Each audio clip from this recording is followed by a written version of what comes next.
Yeah.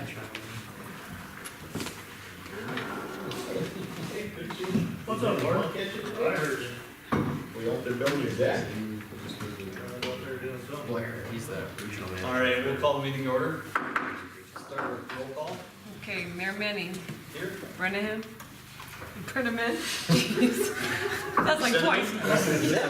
Who should I be tonight? I don't know. Brenneman is here. Brenneman, perfect. Keel, Here. Monahan, Here. Jones. Here. I have to skip over some. Nelson is absent with notice and Horn will be late, he said. All right. Do we have any additions to the agenda? Or we have a motion to approve? Before we make a motion, we gotta take something off. Yes, I was just gonna say, so Jeff Thurn, who is under visitors, he requested that we move his item to the next meeting when there's a full council present. I'll make a motion to approve the agenda and remove Mr. Thurn. Second. Motion second. More discussion? All right, all in favor? Aye. Any opposed? None? We have a motion to approve the minutes of our previous meeting.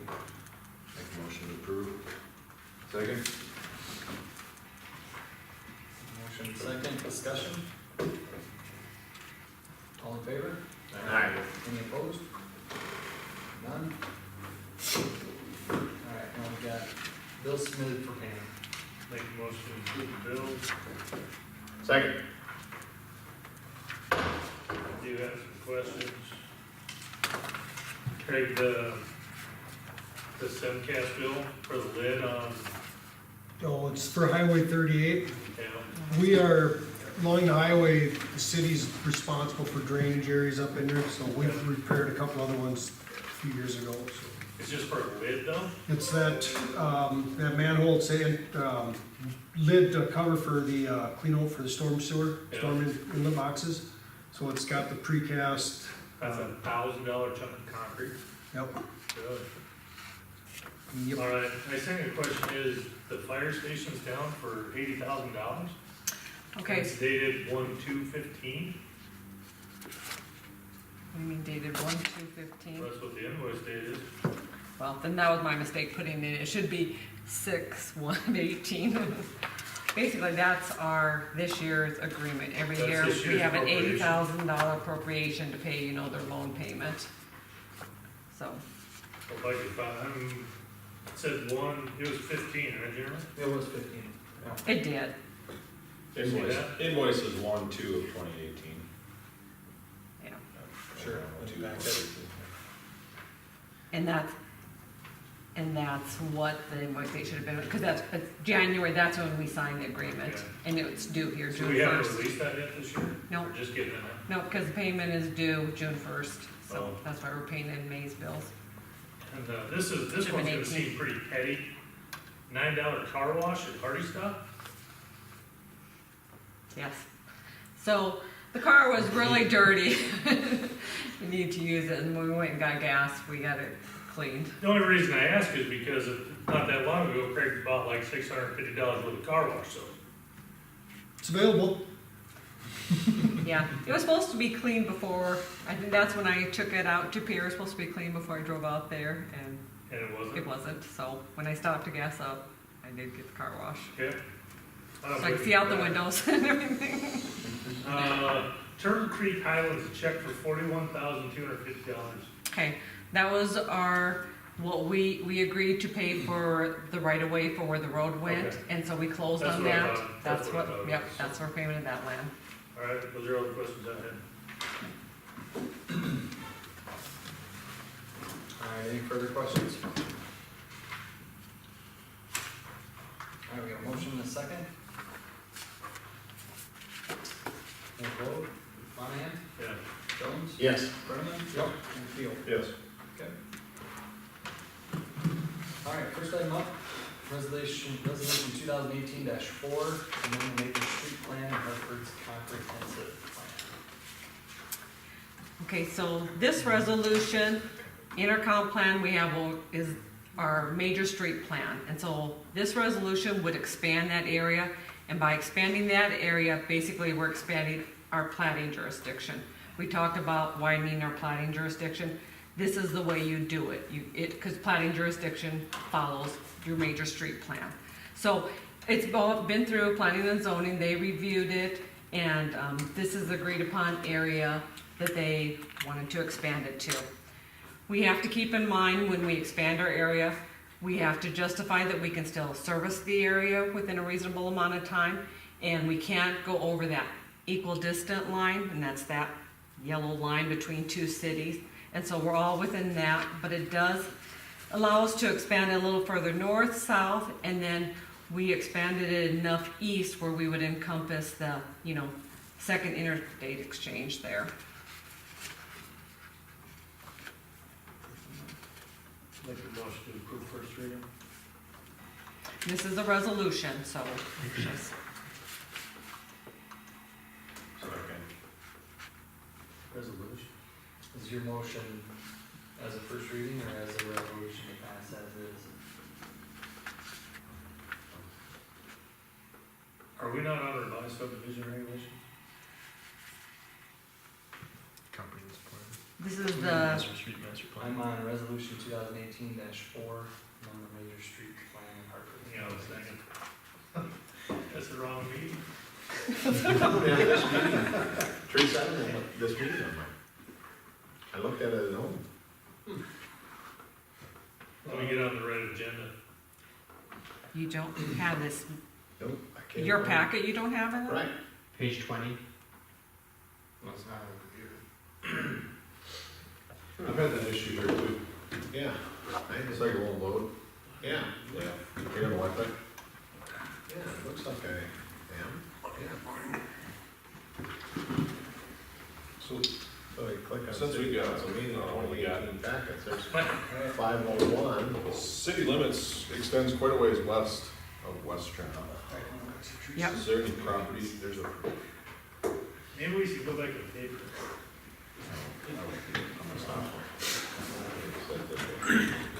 You got this on your? Yeah. I wonder if I need to restart.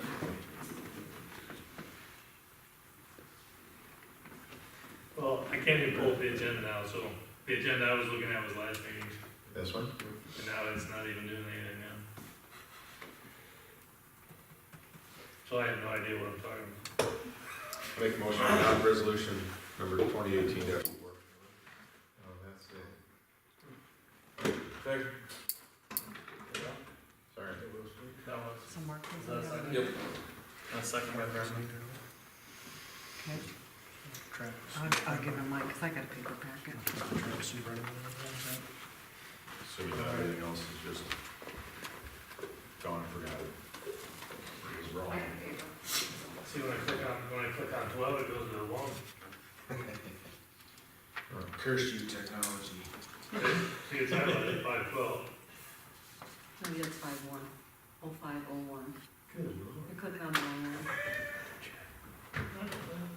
There you go. But that's the comment. Yeah, that's part of the subdivision regulations, and they're in the packet. Where's the rest of it? You better take this. Huh. The rest of you are okay? We're good? Okay. Alright, so we got a motion and a second on resolution 2018-4. Any other discussion on that? Not a vote? Keel? Yes. Brennan? Yep. Jones? Yes. Am I? Okay. Alright, we got our 7:05 hearing, the retail malt beverage license renewals. So, I'll pull this up here a minute. This one, you had a little bit of a description about that. Yeah, so this is the time of the year where we renew all the malt beverage licenses within the city. And this year at the state during their legislative session, they kind of redid the off-sale malt beverage licenses. It used to be, you can have an RB license, which is a retail on-off sale license.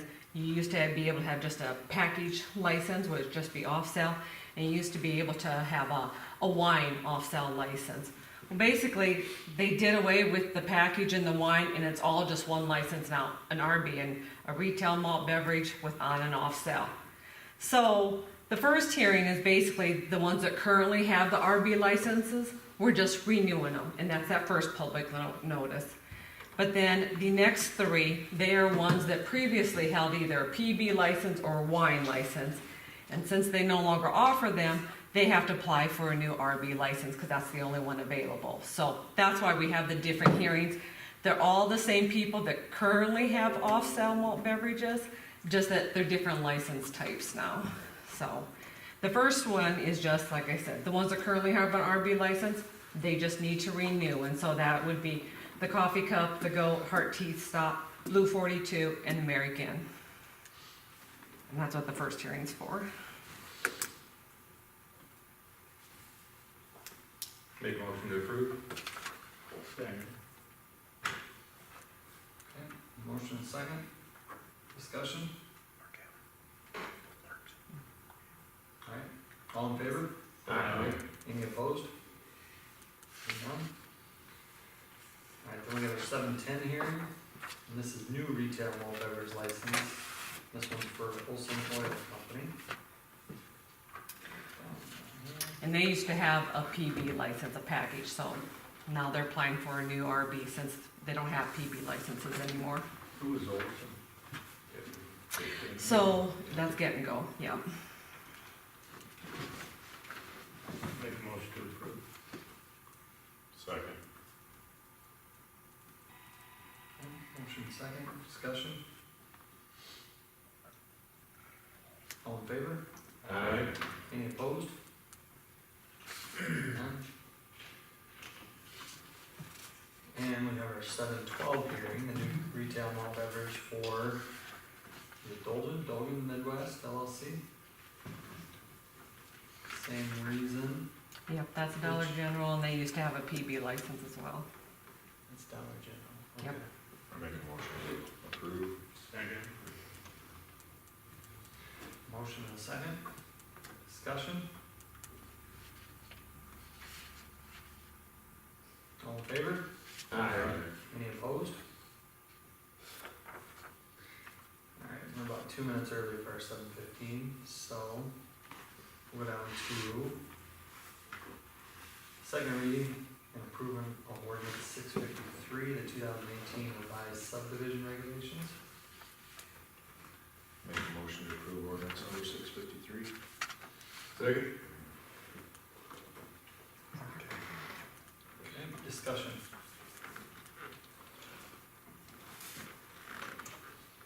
None? Alright, we'll vote. Brenneman? Yes. Jones? Yes. Monahan? Yeah. And Keel. Yes. Okay.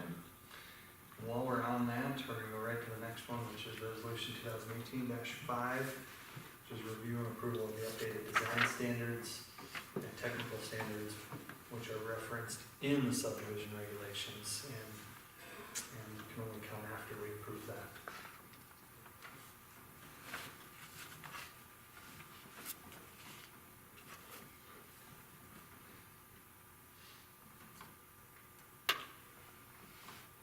Any questions on that? Need more explanation, anything like that?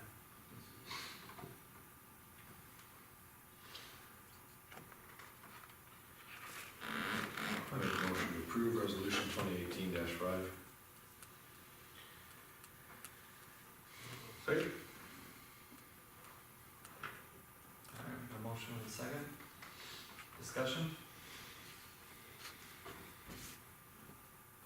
None? We'll vote. Jones? Yes. Monahan? Yeah. Brenneman? Yep. Keel. Yes. Okay.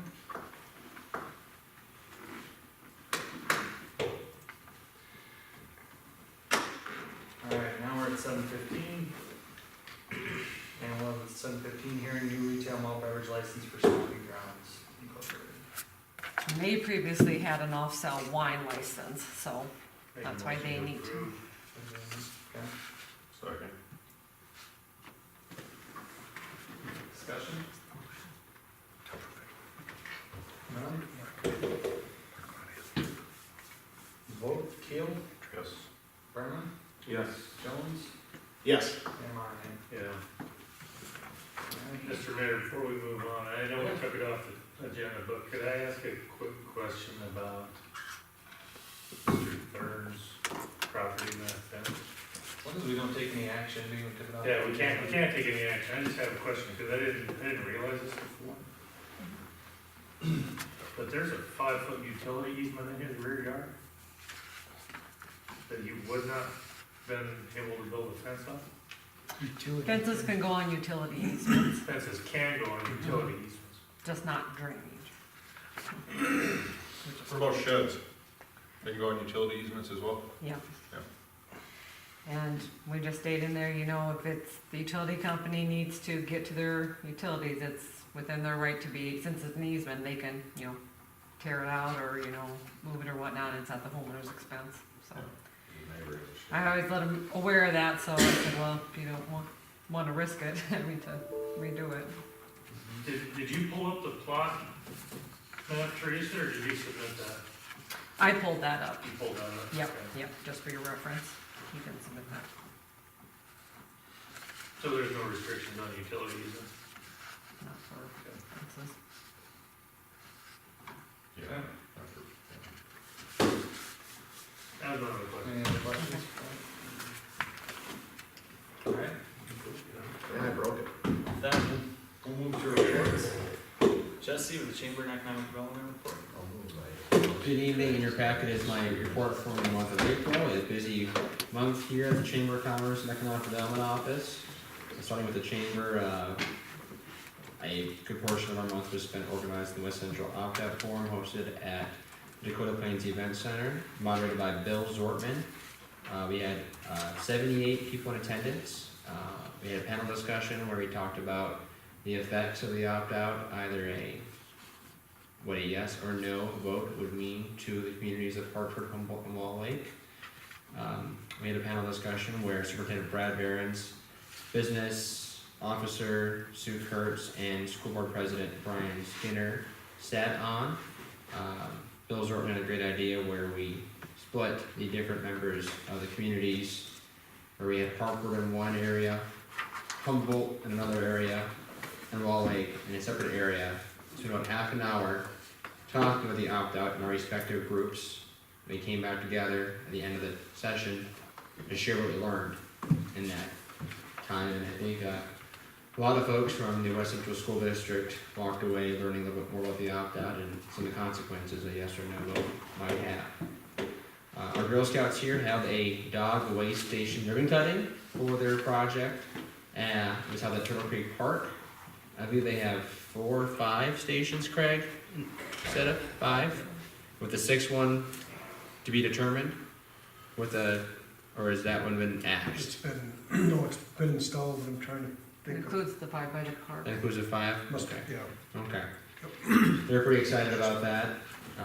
It's great to have a community group like that trying to give back to the community.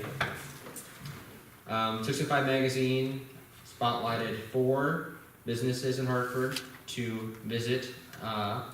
They were Naughty Gnome, Stomping Grounds, Hartford Steakhouse Tavern, and the South Bar. Their article is a day in Hartford, and they spotlight different communities. And that was what they would suggest if they were spending a day in Hartford. Got a lot of good play on that. HADC, busy month. Work continued on the now, not so proposed, but the downtown library, and it's the data that went into that.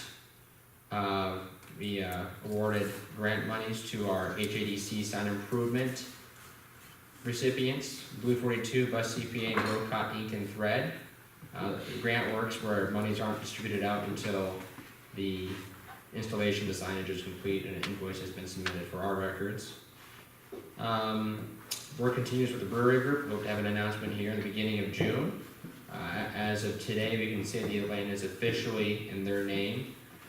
The warranty deed has been signed by us over to them, and on its way to the courthouse, there was a small issue with a tax deed on lot 1 that we spent a couple weeks solving. But that has been solved, and we are now free and clear, and so are they. We conducted several business retention and expansion visits in the community, one at Central States Manufacturing, another at Semcast. And then we had a busy month across the rest of the region. Any questions for me? The signage, the signage improvement grant. Refresh my memory, do those folks have to be members of the HADC? No. They all are, but I don't think that was a requirement. I heard of a church was going to request some funds.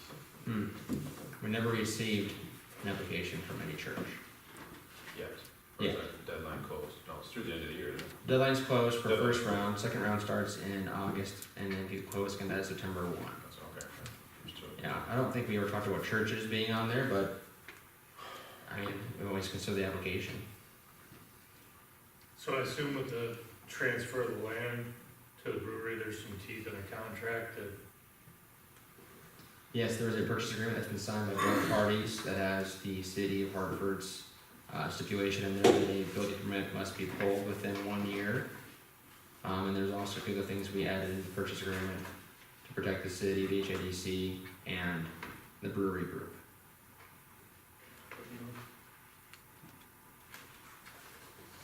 One more question, back to the signs again. Yep. I'm trying to remember, what is the grant amount that they applied for? Is it 50% or is it up to a certain dollar amount? We were pretty flexible to make sure that we could be flexible. And it was up to 50% or up to $1,000. And so we had 3 applicants where we had $5,000 to give out. And the board would choose to appropriate it according to need and then size. Can the city of Hartford apply for its 3 signs? Sure can. I sure can. Why not? Taking money out of the right pocket, putting it in the left. Hey, that's what we do. Thanks for organizing the groundbreaking for Nicholson Road.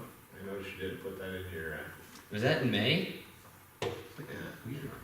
First Friday in May, wasn't it? Yeah, that's Check the your April Facebook. report, so that'll be in the May report. Details. Yeah. Sure.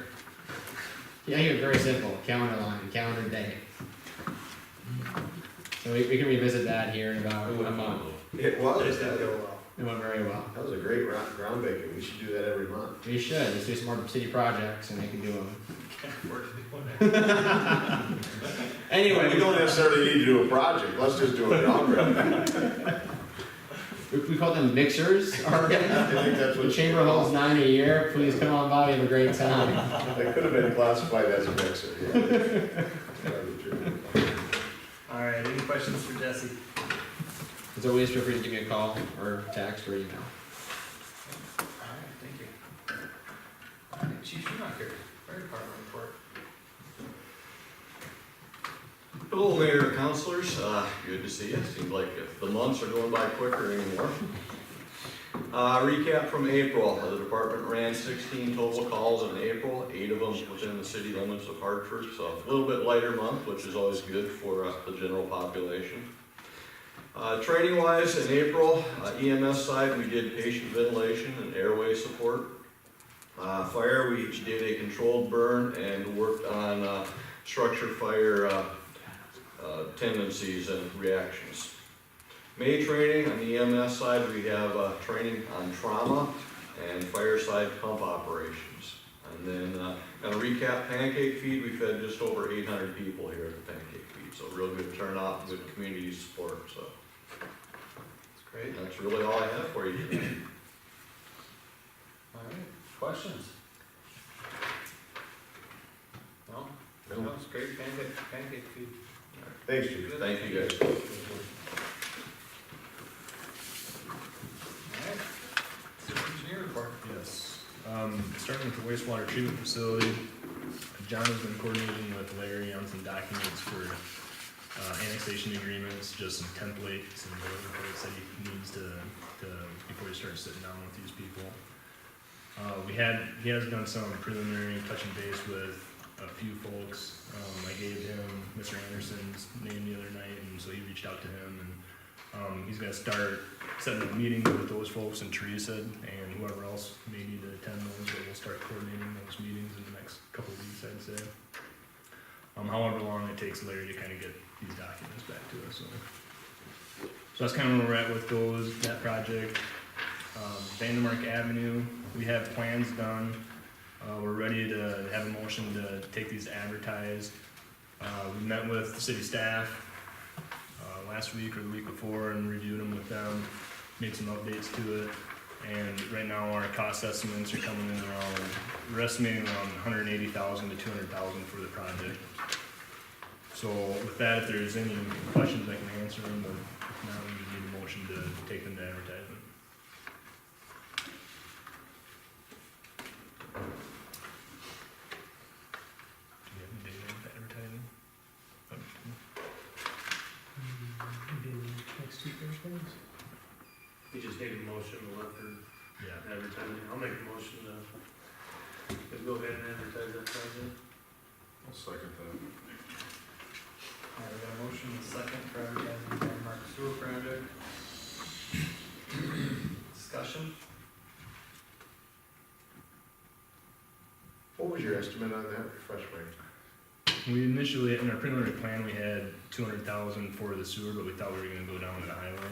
And then we backed that off and thought maybe we could get it for 150, 170-ish is where our last estimate was. Okay, So it's a little higher than we initially thought at that time, but, yeah. so what, oh, can I ask No, one go ahead, question? yeah. What's our timeline on that, then you'll advertise now, you'll open, Yeah, we got advertised for 2 weeks. I didn't bring the bid date that we ended up on, but we'll bid it in about 3 weeks, have a letting like we did for in the sports complex in Nelson Road. We have a completion date of September, early September is where we're at right now. okay?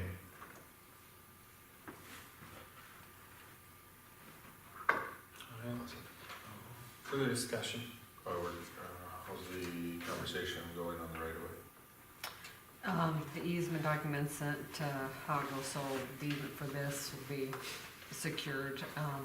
He was supposed to let me know in the next month or two about buying the right of way for the street, so, So you, Should have what we need for this project. right, yeah. Can I ask a question? Yeah, come on up. Can we get the completion date moved up by any chance, or?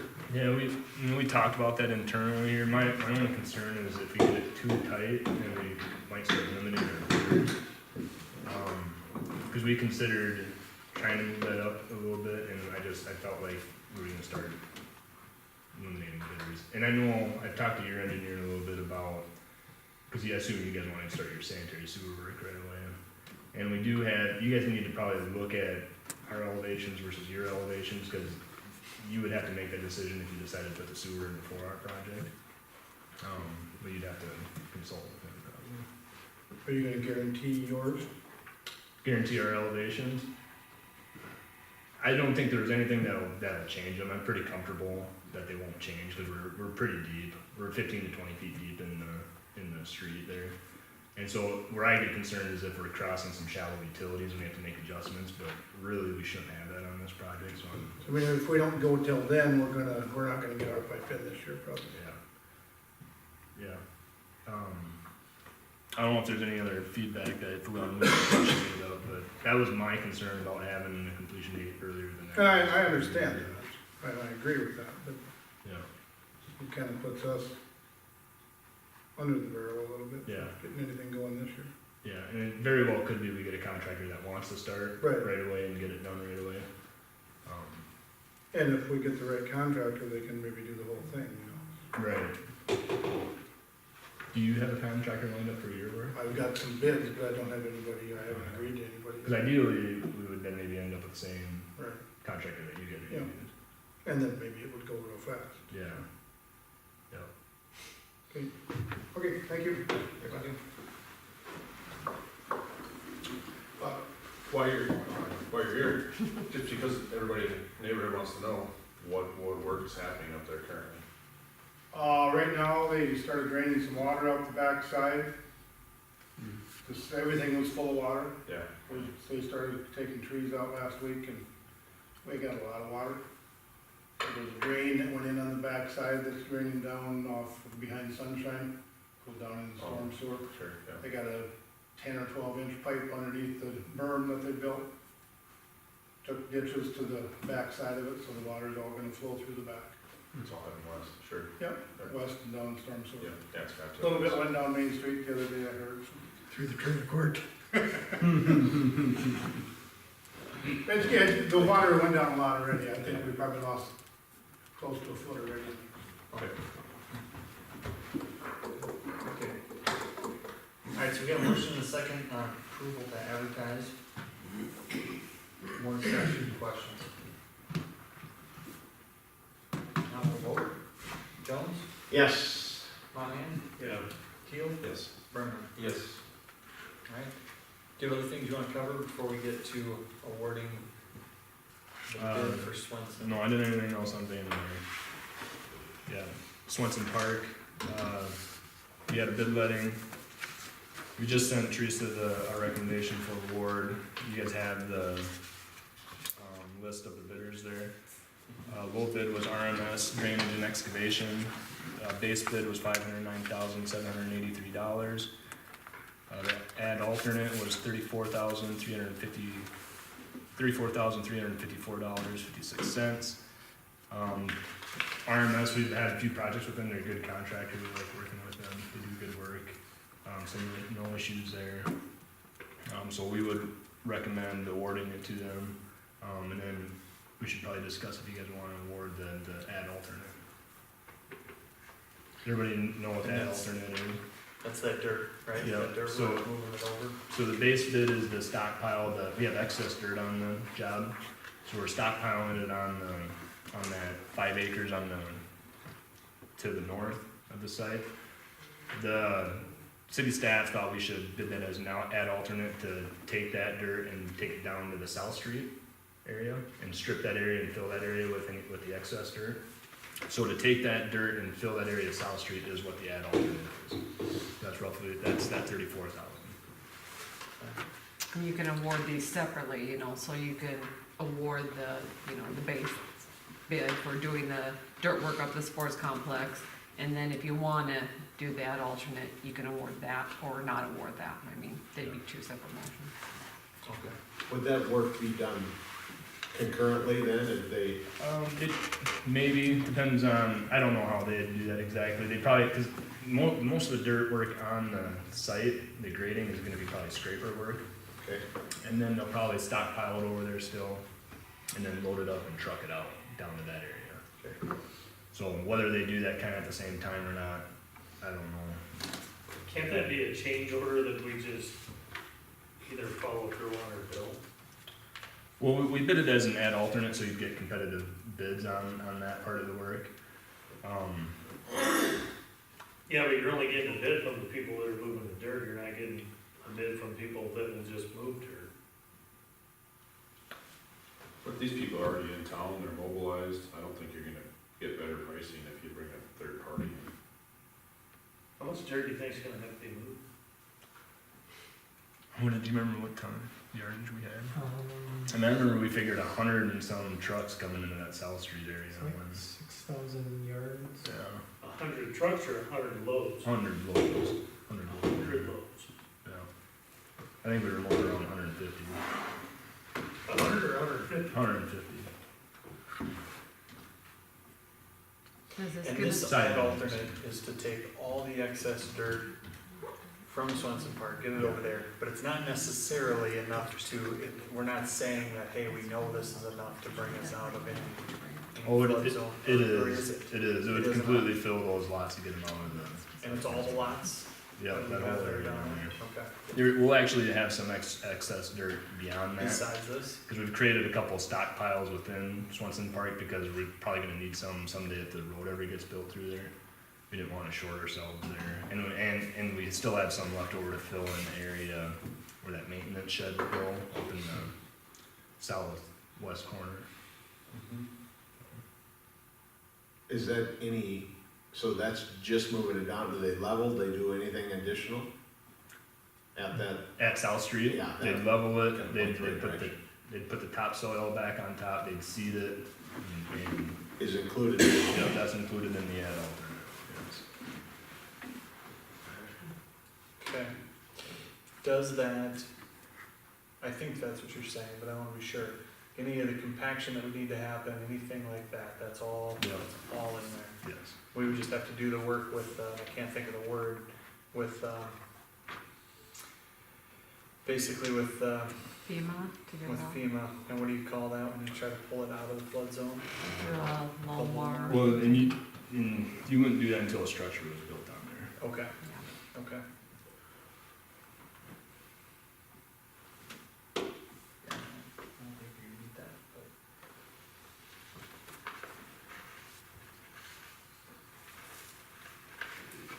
We have a motion to move forward?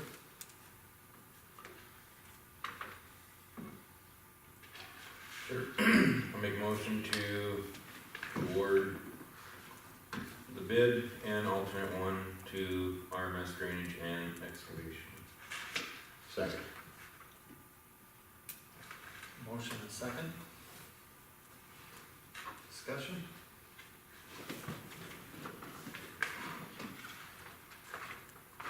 None? Ryan?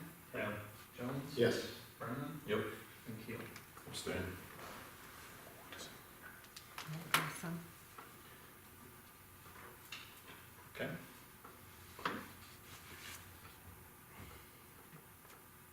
From Stan, huh?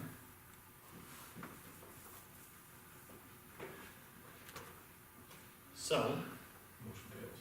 motion fails. Motion failed. Now, I just gotta ask this for the group, if we come back to an agenda item later in the meeting, do we have the option to do that? Still on the agenda, I believe you can. Okay. It would have to be a different motion, so you could do a motion to pass, approve or not approve one part, and then approve or not approve another part. You know, it can't be exact same motion, so. Sounds good. Any other items on, Well, let's, on that particular project? either on that or, yep? No. Nicholson Road, I'll let Ross give an update on that project. The last time I gave you guys an update, we were just getting started with construction.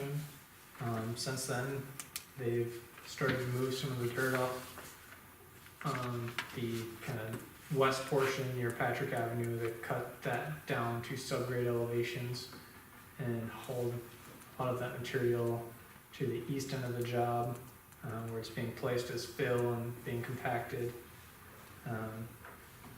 We had the groundbreaking ceremony 2 Fridays ago. And then last week, they did do a little bit of grading work, but then, I think really Monday was the only solid day of work they had for that week.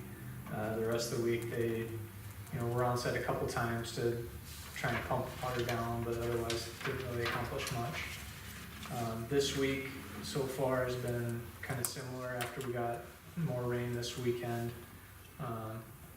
They were on site a little bit on Monday and today to pump water, but it was just a little too wet yet to continue with the excavation and grading work.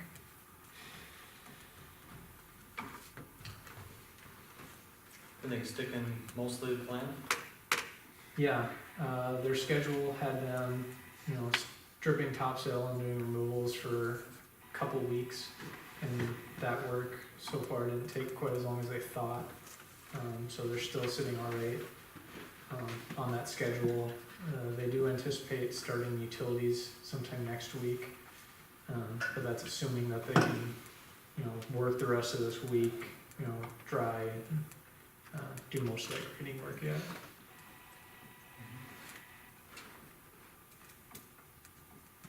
Good.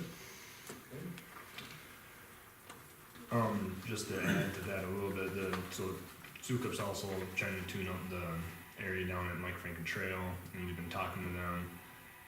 just needs to dry out a little bit more. They're getting close to getting in there and finishing that out. I did contact Brad Bearings and gave them an update on where the contractor's at with things, so hopefully we see them getting in there, this week or next week and finishing that up.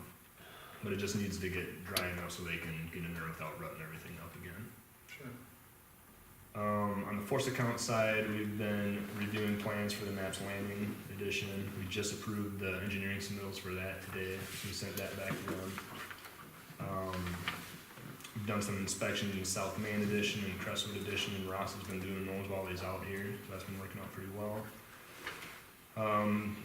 Also at Kelly Point, we've had some inspections out there. And then we staked some electrical for the Swenson Park, a pad that's going out there for a transformer. That's all we got. Pretty good. Good. Alright, questions for Mitch? I will say they had quite a bit of, they really had a water mess after they dug that all down by my place, and then it started raining. Holy smokes, that was a lake out there. They had a lot of water. It was really coming out of that field. Yeah.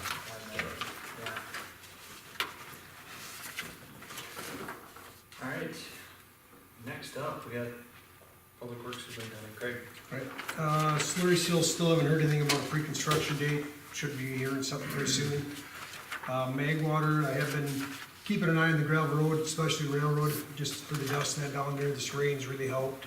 Look like I got it, the Magwater brought back up, I'm gonna keep an eye on it.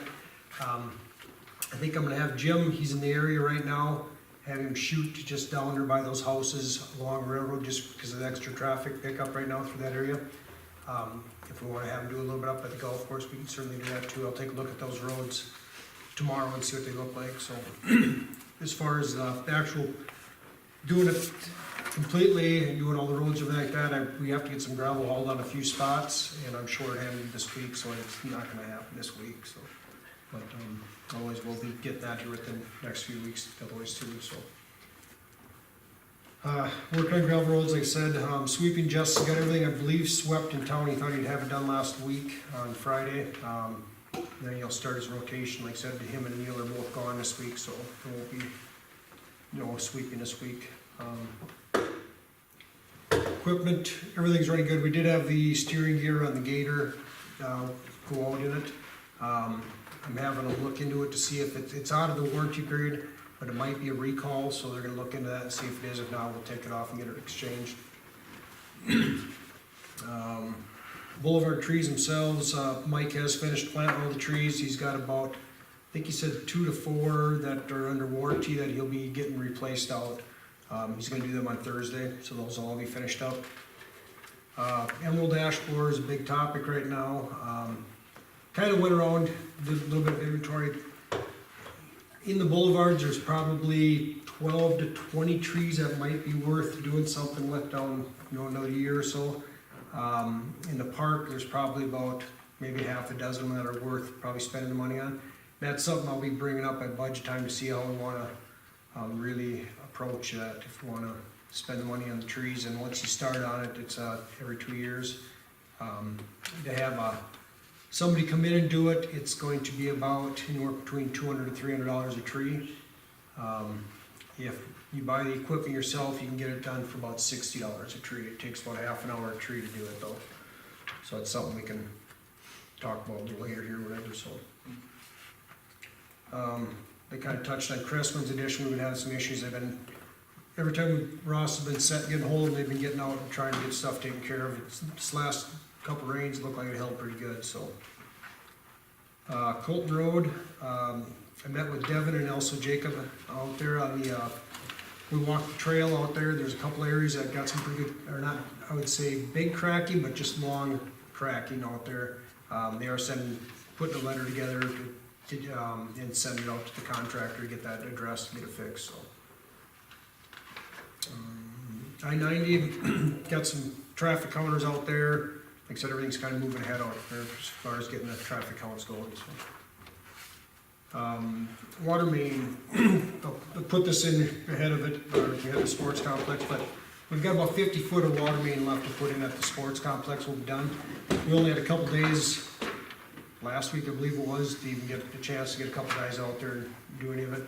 So I'm hoping tomorrow I might get me and Terry out there and try to get that 50-foot finished up tomorrow and start in the service line out there. Lift station, everything's working well up at the lift stations. Lagoons, we have finished discharging and started moving water on. Depending on what these next two samples come back as, we're gonna be close to the 30-day average for ammonia, so. Park and pool, or park, I guess everything in the park's been opened up, ready to go. We've been having a few little issues in there with some kids vandalizing, stuff like that, but nothing major at this time. Part-timers will all be started by next week, so we'll be getting a lot of stuff cleaned up, a little more yet down there, and getting things painted and ready for summer. Sports complex, like I said, we're hoping to get started on that water service line this week if it works out. And then electrical, they've got that staked, and we'll, Sioux Valley's been notified and got to go ahead to get that three-phase brought out there. We gotta pour a pad yet for that, so we'll be getting that put in. Ball fields, pretty much got them ready to go. I do have a call in American Fence. I'm meeting with a guy on Thursday to look at this fence out there, see what we gotta do with those backstops. So, and maybe Mitch will have a chance to give me how we're done did. Yeah. Pool is ready to go. We're just balancing the chemicals right now and getting it heated up, so apparently it must be ready because some kids were swimming at Sunday night. Saturday night. Oops. So, that's all I got in my report, and then just next time up, I guess. So, any questions? Craig, I had a text, and I don't know who this is from. I was hoping Scott was gonna be here. Scott and I got a text. It says, "Hey guys, any chance my little speed bump on Kelly can get patched?" Now, I didn't drive down there to see, It probably has settled out. Yeah, I'll have to take a look at that. and I can't tell by the picture where it's at. but- Yeah, it's where we had that service line leaking this spring. Could be, you Winter. look at the picture, it looks like it was dug up and, Yeah, yeah. What's the number? I don't, the phone number? Yeah. 695-9433. we'll check it. When we start patching, we'll get that taken care of. Right now, we'll just have to put some gravel back in it and keep it smoothed out. And somebody I don't have. Is it 9433? Yeah. Todd Lubenow. Oh, okay. I didn't have him in my phone. That's why I was hoping Scott would be here, so it must be right down in front of Todd's place. Did we really just give his phone number out in the meeting? Sorry. Did he okay with I'm sorry. it? Just curious. Erase that way. Have we put any of our tractor trailers out yet? Yeah, I got him up on Western. Thanks, Mark. Oh, those are ours? Yep. In the States? State's got theirs out. They got theirs. It's actually the contractor for the state. Gotcha. Out of Minneapolis. They're doing all, like, some stuff down by 389. Sure. And then also by Humboldt too, so. Yeah. Just because of the construction, I guess. Is there any plan to get on Part T, Vandermark, those roads? Yep, they said they'd like to have at least 24 hours on this here, so I figured I'd leave them about 3 days where they're at, and I'll move them again. And then once we get that information gathered for them, then we'll start putting them on the other ones. Sounds good. Beef trailers up there, right? Right today. What are they doing down in Crestwood? Are they digging in gas line or something? Is that what they're doing? Yeah, Is gas that Mid-American? Yep, they've been up I there. see them down there working. And I see Mike out working on boulevard trees, by the way. Yeah, he had a couple of the, He was down at crab Chestnut apples or left to put in, someplace. so, yep. So, Alright, anything on that part of Craig's piece there? Otherwise, we got the payloader piece coming up, right? yep. Okay. Okay, so when I went out and got some numbers together on this here, I went off the NJPA price list. Hang on a minute, Craig, what's NJP? National Joint Purchasing Agreement, Is that nationwide or statewide? it is nationwide. Okay. Yep, and that has actually been approved through local government, or all through the governments, through states and everything like that, as far as purchasing and buying off of it. That's that one class that I went through a couple of weeks, 3 weeks ago, whatever. Okay. They're out of Staples, Minnesota. It's a government agency, actually. It's, they get all these information, they go out right to the main corporations and get the numbers. They say, here's what we need prices on, and it's constantly changing. So I got numbers from them, so like I said, I knew we could purchase off of that without having any issues with anything. Since then, when I got the numbers, and I might as well say right out, I'm a Cat or John Deere fan of the bigger equipment. We demoed them all before, and we had Volvo, Case, and John Deere. And at that time, we all preferred the John Deere over the other ones. We just had some issues with the other ones. So when I was getting the initial stuff back in March, I got a price from John Deere and from Cat. And before I came to you guys, I had a Case dealer and a Volvo dealer and another one show up in my office. And word got out. And so I told the Case guy, I said, go ahead and throw me a price out off NJPA. Well, he gave me NJPA with a trade, without a trade, different stuff, and then he also gave me the one from Minnesota, which was lower. Right. But at that time, I wasn't sure if we could buy off Minnesota bid without, because Teresa did get a hold of Rob Fortin today, and he sent her out a copy of, and it still doesn't say you can absolutely buy off them, but other towns have been doing it, so I'm assuming it is okay to buy off the state bid. So I got the Case state bid, which I believe all you guys have out there. And then also I got the John Deere rep to get another price out there off of Minnesota state bid. He found one, got one sent out today. Well, the John Deere guy could get you a Minnesota one too? Yep, he got one today for me, finished up about 4:30, 5 o'clock, Okay. so. How does that compare then, Craig, to this? It's still gonna be higher than the Case. It's, with the, like I said, the Snow Plus tires are the ones we wanna go with. That's what we pretty much base all of our equipment with, and there is one with the Case that does have the Snow Plus tires on too, but, it does $158,775. So it's below what we have budgeted, but it's still, like, it's about 9,000 more than what the Case is. So that's the numbers that I see. Those last two aren't in our packet, are they? The No. Case ones were not in No, our packet. because he just got the, well, Yeah, he this just one's got the John Deere one. The Minnesota bids are not in your packet. Craig, can we see those? Yep, let me find the right one from the Case. You all right? No, it's this one. Frustrating. Too many things annoying me in life. That year does. Wheels are falling off. How long is the bids good for, Craig? Typically the bids are good for a year. Off of, and I think Minnesota just redid theirs, here's in the- September of 17. So these are both lower than what's in our packet, Yeah, and these are off the Minnesota bid, that's not off the the Minnesota bid, national yep. bid. Yep, and like I said, Teresa sent an email out, Rob Fortin, and, he sent her out the bid laws, which, they're gray, and they've always have been that way. The NJPA is the only one that they've actually come out and said that it's perfectly fine. I wouldn't be afraid of buying off Minnesota bid either, the way other towns have been doing it. But Crooks, they've got the John Deere, the same one, they bought it off of the NJPA, or not NJPA, they bought off the Minnesota bid, last year, they ordered it in August, whatever, and it's a little cheaper this year, but the price has went up since. This is that's the NG. So we're just looking at John Deere versus Case. The Cat is about 20,000 more. Or does more for Cat? Doesn't even the John. Yep. But with trade, I mean, your purchase price is 104 with the Case. I wouldn't look at the trade because none of them, the Minnesota bid, you cannot, and even the NJPA, and what that's gonna have to be is a guaranteed buyback. We cannot, buy off a bid with a trade because no trades are the same. So, like, when you buy new equipment, it's all identical, so you can buy, and that's why you can buy off somebody else's bid, but you cannot do a trade. So what you gotta do is get a letter from the dealer saying that they'll definitely do a guaranteed buyback, so. We do have one from the John Deere, I did not get anything from the Case yet, but. Did you ask them for that? No.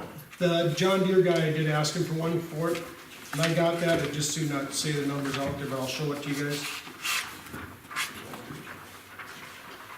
This is what, And that we did confirm with legislative audit too, so we'd have to purchase just the equipment outright So and this is then get a buyback that's a letter from whoever we purchase it buyback. from. Yeah. through the REO, so. And I haven't got that in case, but I'm pretty sure their number would be probably what their trade-in number is. Okay. Come pretty loaded up. That's- Cameras and LEDs. That's pretty much standard with a lot of it, when you look at their, basic package. All of them come with the backup camera now, just for safety. LEDs are pretty much standard on them. So how, I mean, is the John Deere 544 equivalent to a K621? Yeah, they're both about the same size, or they are the same motor size, let's put it that way. Horsepower, they're within a few horsepower. But they both, all of them are considered 3-yard loaders, and that's the same size as the one we've got now. That's this one. One thing I do like about the John Deere is, between the new one and our backhoe, the controls are similar. So, I mean, there's a couple, difference with them, of course, because they're backhoe, payloader. But as far as the rest of it, the controls are the same, nice and simple, there's nothing, elaborate with them. So like at 2 o'clock in the morning, somebody's all pushing slow, they can hop from one to the other without having to sit there and turn lights on to see what they're trying to push or do or anything like that. The John Deere does have the lockups for the differentials. The case is limited slip in it, so. Otherwise, all of them will have good points and all of them are gonna have bad points. One's gonna have this feature different than that one. Basically, what it comes down to is price and what person prefers, I guess. So really, the difference is just gonna be $10,000. Yeah, Basically, between the that's two, what it yeah. is. And the one we have now is an 04? 06. Did we buy that one? 06. Did we buy that one brand new? Yeah, I thought some trade-in said it was an 04. maybe it is an 04. I can't keep track. I was thinking it was 6, but maybe it's a 4. I know they took the numbers right off and Oh, I'm. 04, it says on it.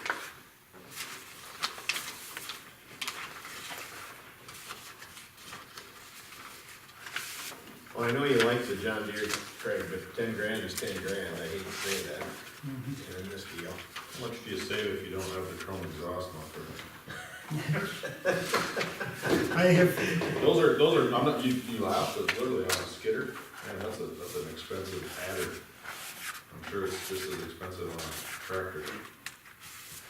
Okay, I see more John Deere's out there than good cases. Is it chrome or is it stainless? that's chrome. Is it? Muffler with chrome cross. I don't. Herein lies our problem. We get a bid for a street project or a sewer project and it's just all laid out there, And, we're trying to sift through, 57 different variations. And I imagine those variations, that's why they put them all into that Minnesota bid, right? So it Yeah, just, yeah. it's just there. And so you're looking at numbers and you're 10 grand apart on something and you go, well, Right. is it apples to apples? or- This is the bid off of this is the case bid off the September 2017 Minnesota bid. So you go through and you start figuring out and putting them together.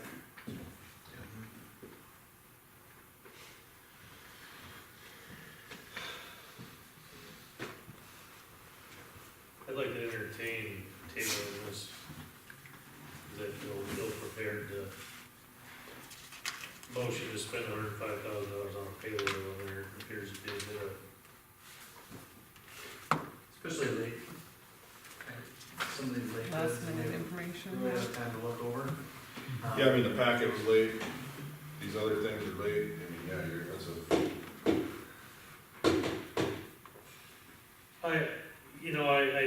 I've worked with Greg long enough to know, I think I know where he's coming from with the John Deere versus the case, and I wouldn't probably argue that, but then again, $10,000 is $10,000. You know, and I understand Craig's point that it's similar to the backhoe. But there again, I mean, any other profession, you get out of one piece of equipment, give them another, and give them another, and give them another, so. I mean, they all have their operating systems. So I'm gonna move that we table this till next meeting. Second. Okay, we got a motion to table and a second. We'll vote. Keel? Yes. Brennan? Yep. Jones? Yes. And Monahan. Craig, in the meantime, can you get 2 solid bids hammered down, period? And talk to Case about see if Case will do a guaranteed trade-in? Yep, I'll do that, and then what I'll do, instead of having them do it this way, I'm gonna have them itemize what's their dollar amounts with them, Yeah. stuff like that. Just have it cleaned Fair up. enough.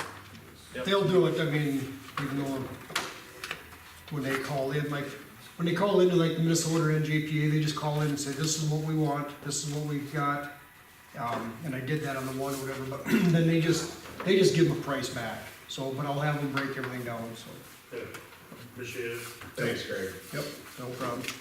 Are we a member of NGP already? We are a member of them, the state, we are not a member of the state contract for Minnesota, so I'd have to figure out how to do that, which doesn't sound like it's a big deal, so. No, it should be. Yeah, but NJPA, we are a member of, so.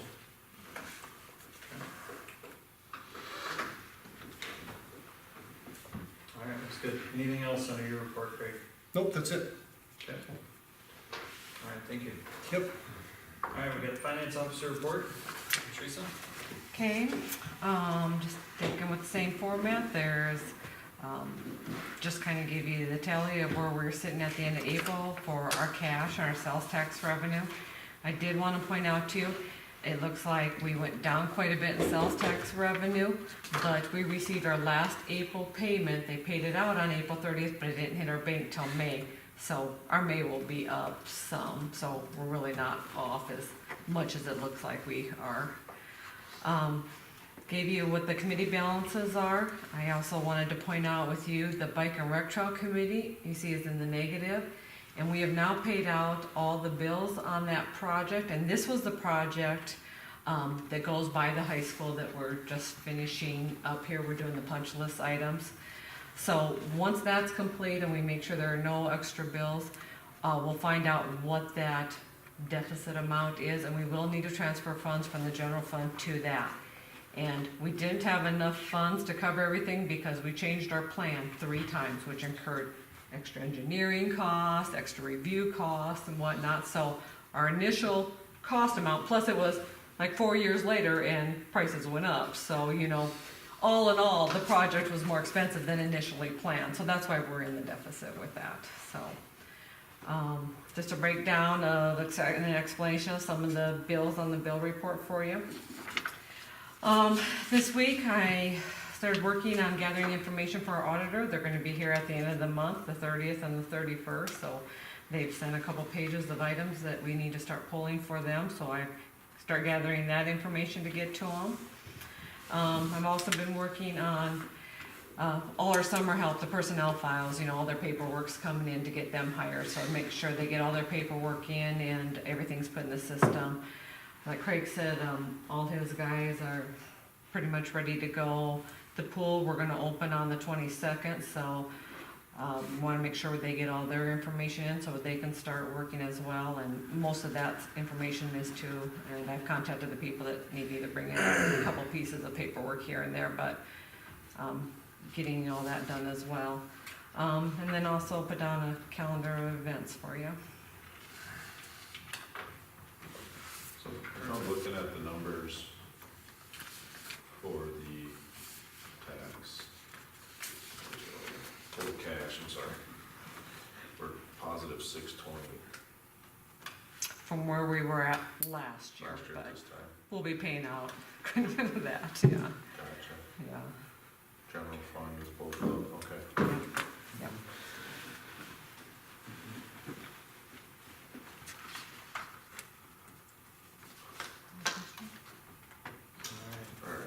good. Any questions on that part of Teresa's report? Okay, Okay. next item on there is hiring process for finance officer. Yeah, so, we did, take applications through last Friday at 5 o'clock. We have 12 applicants that have come in. Some fairly decent ones, it looks like. I just want to get the council's input of how you want to proceed forward from here. Last time we did the hiring process, we only had 3 applicants, so it was easy to bring all 3 in front of the entire council. Time before that, we had quite a few applicants as well, and at that time, we had just a committee formed that kind of did the first round of interviews and kind of narrowed it down to the top 2 or 3 candidates, and then those came before the council. And I guess that would be my suggestion with this, since we have 12 applicants, is possibly have a review committee within the next week or 2, do initial reviews, and then, like I said, bring the top candidates to come before the council for final review, interview, and approval, so. And Teresa and I talked about that a little bit last week, and, you know, one of the ideas that we threw around was, say, a small committee, have 2 council members, myself and Teresa, 4 of us total, go through those 12 and come back with, you know, the top couple, 2, 3, something like that, depending on how they all kind of shake out, but, any suggestions for a change on that, and who is interested in being part of that group? I'd be interested in being part of it.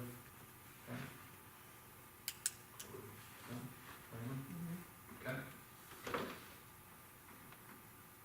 Alright, I think that's what we'll do then. I don't know that you need a appointment or anything like that, but we'll look for a time. We would need an appointment if you want to pay your council people. Well, then we should probably do that. You need a motion? So, yep, I'll make an appointment and then, Okay.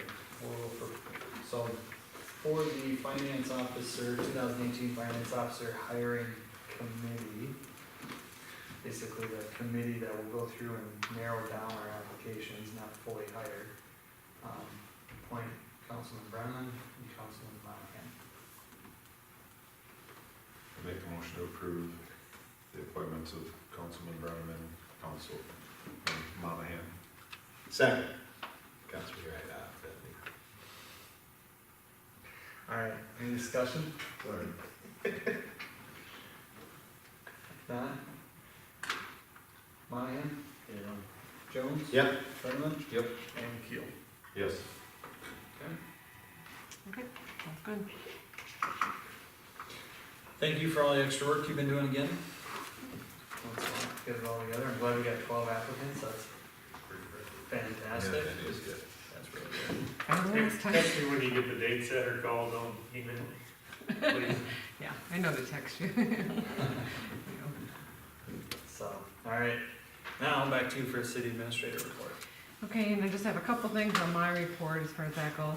Just to kind of follow up with the summer positions, we do now have all our lifeguards, public works, every position, part-time position is filled now at this point. The only open one we had was a finance officer, and we closed that, so we will start moving ahead with that hiring process. Yesterday, we had our 1st and 2nd graders here and at the city shop doing a tour. Jeremy was here, the mayor, but they kind of went through, and each of us kind of told them what we do here at City Hall, and we did this a couple years ago. We've done it 2 or 3 times before, and I think they kind of like it. It's interesting what questions they come up with, the young kids, but. Well, this was a pretty good crowd. I think it went pretty well. Yeah, How did it go? Okay, when you got to the Yeah. shop? Yeah, it went good. Yeah. Like I said, there's some interesting thoughts. Oh, yeah. Yeah. Yeah. Every time we mention pet licenses, we kind of lose them, and they gotta tell us every kind of pet they got sold. It's funny, but nope, it went well, so I went good, and thank the mayor for coming out to be part of that. Just an update on the library, you know, we made the motion to go forward, the library board has also done that as well, so we are right now working on finalizing the agreement that's gonna be between the city and Siouxland Library, and then the city and the senior center as far as the building. And, we got drafts of both of them that we're gonna nail down. They're running it through their legal counsel, we're gonna run it through Larry here, and I'm hoping we will have something to present to you at the next meeting going forward for you to review, so we'll kind of work on that in the meantime. And then just an FYI, I just wanna put this on the horizon, you know, with our website we've redone and our new Facebook page, we really don't got a social media policy as far as what we put on, what we don't put on, what we respond to, what we don't respond to, whatnot. And I'm gonna be working with Jesse a little bit to kind of have him take the lead and do some of this stuff, especially, you know, with the absence of our finance officer. So, we talked about it a little bit, we really should probably get a policy in place going forward. And, about a month ago, maybe or so, we actually met with the gal in Sioux Falls that takes care of their, you know, social media and whatnot. She gave us some good information and tips on it and actually sent us some of their kind of documents and policies. So we'll, you know, use that and review it. And like I said, I'd like to come before you, you know, in the next month or two when we get something put together and talk about that a little bit more. So we'll work on that as well. So that's all I have right now on that end. How many hours a month? No idea. No idea. Would you like to be here? It's probably, yeah, probably. Yes, how many hours a month? Yeah, I think I'm the mayor. I don't know. Oh, Yesterday. Other things, yeah. I think, yeah, You did run it. he gets, yeah, I see. We utilize. No, I think that'll be a really good thing to have, because I really think it's good for us to have it going. She had a lot of I good think it's information, needed. so. That'll be good. And I'm glad that it's gonna be in good hands, Jesse, so. Lots of phones, no excuses. Yep, keep it updated. All right, anything else for Teresa? Questions? Okay. All right, thanks, Teresa. Okay. All right, new business, reschedule the June 5th, 2018 city council meeting due to the county election, which falls on our next scheduled meeting. So the county election, and we have decided a few years back to allow the county elections to be held here in City Hall, so they'll be here from 7 to 7.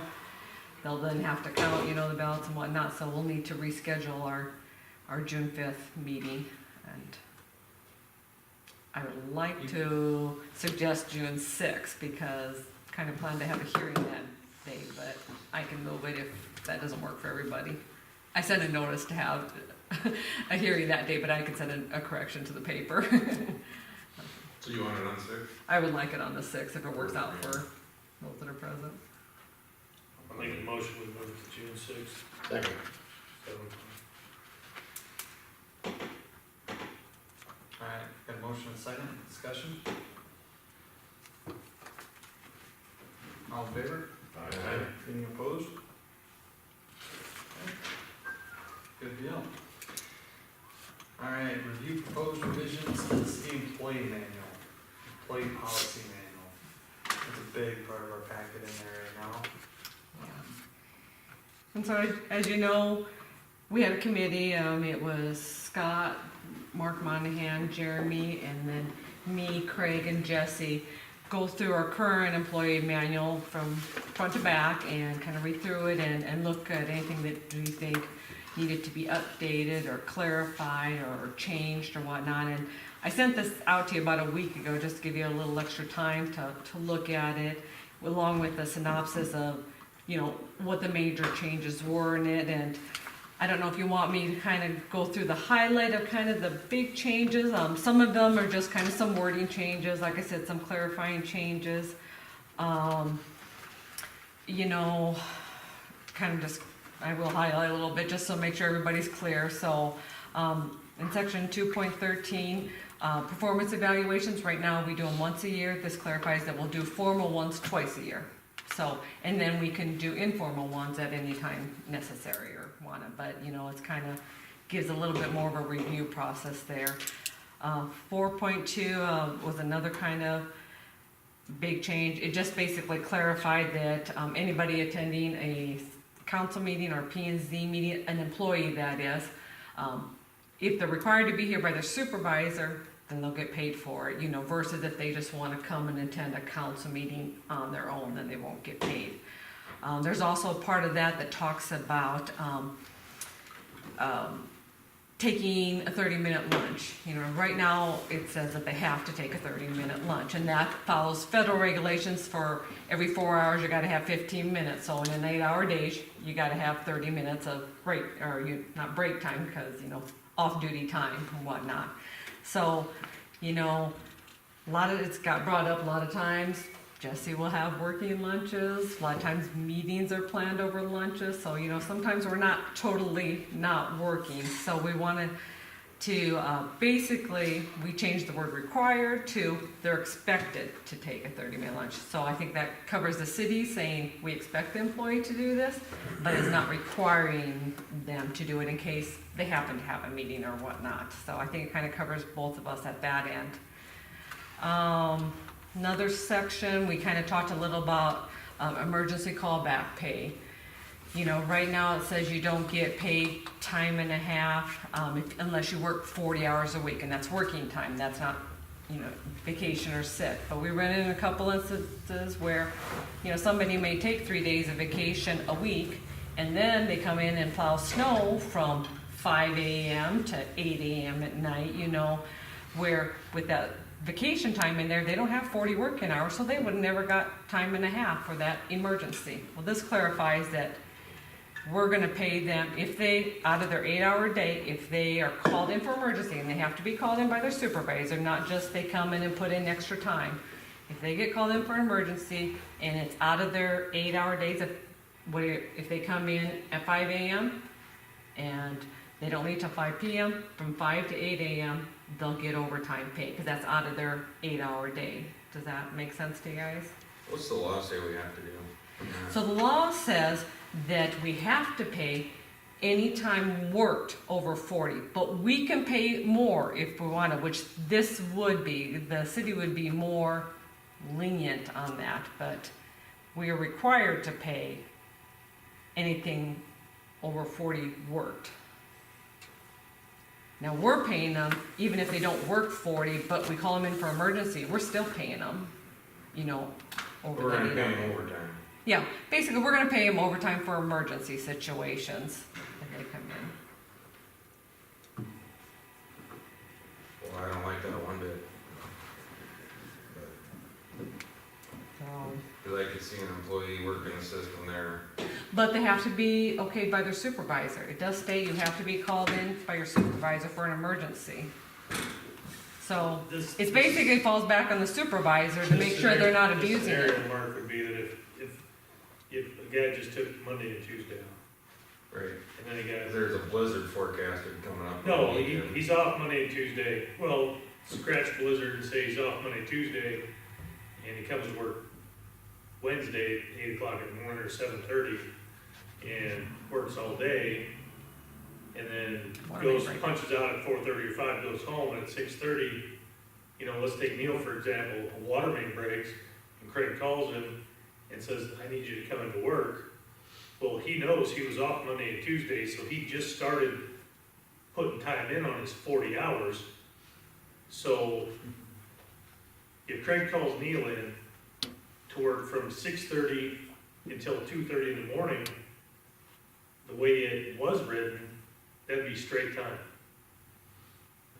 So I would say that if that were me at home, and Craig called me and said, hey, I need you to come in, I'd say, do I wanna work all night for straight pay? Sorry, Craig, I'm on my 9th beer. Well, I mean, honestly, but if Craig calls him and he knows that just because it's his first day back to work, he's coming back for time and a half, because ultimately, that's what it'd be. He'd be coming back for time and a half for that quote-unquote emergency that night, and then when he comes into work Thursday morning, he's back on straight time the rest of the week. Well, I tell you, as an employer, I wouldn't expect my employee to come in on straight time in that case, nor would I. Well, it depends if you're expected to be on call. If you're in a position that you could be on call, that would be the risk you take. Yeah, I'd say every one of these guys is on call. I say, every generally, day. we don't have anybody on call.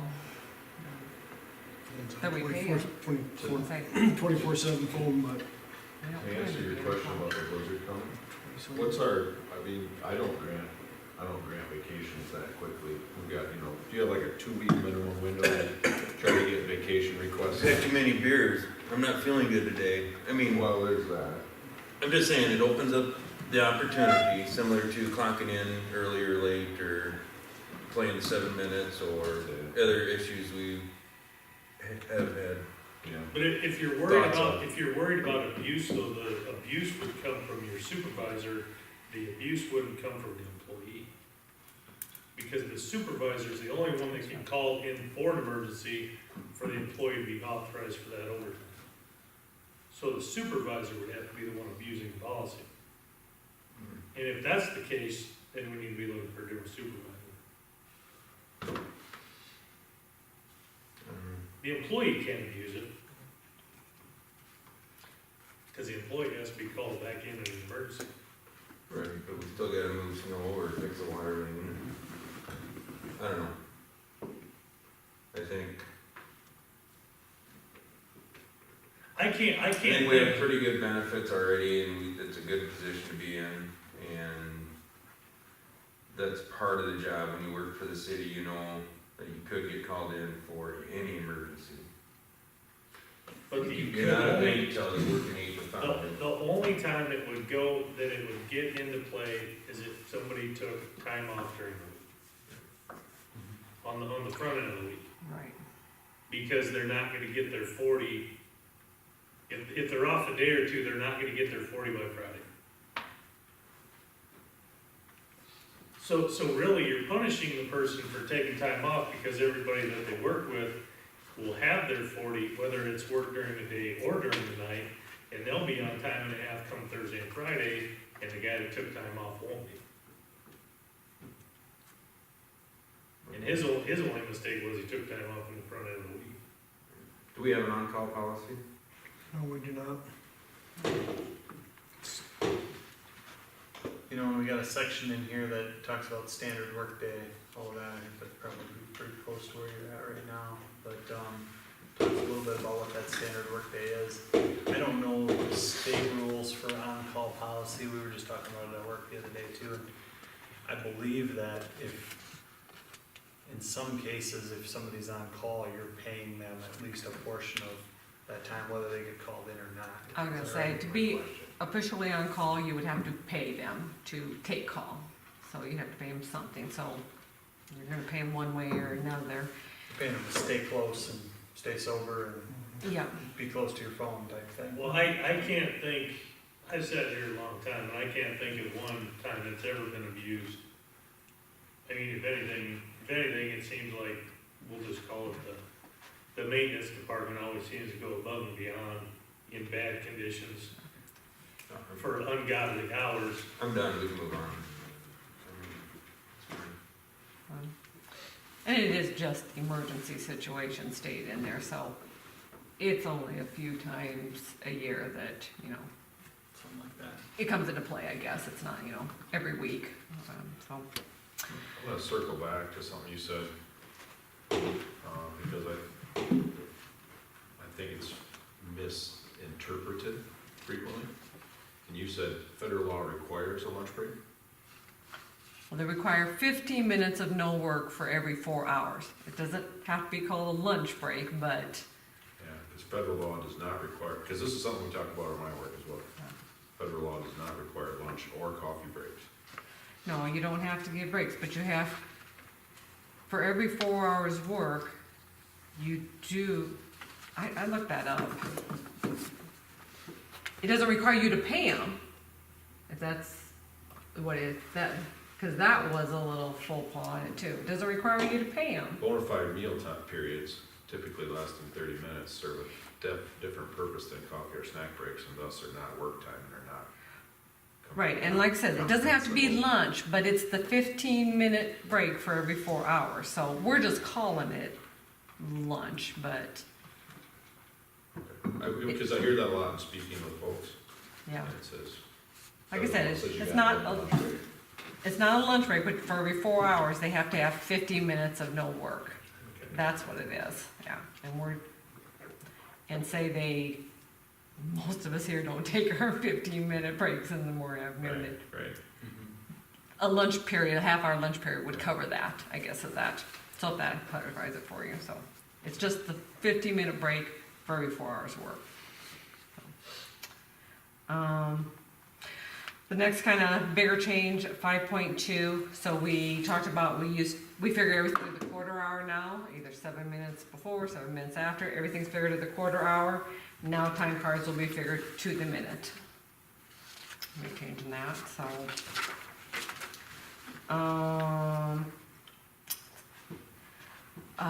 6.2, here we're talking about vacation time.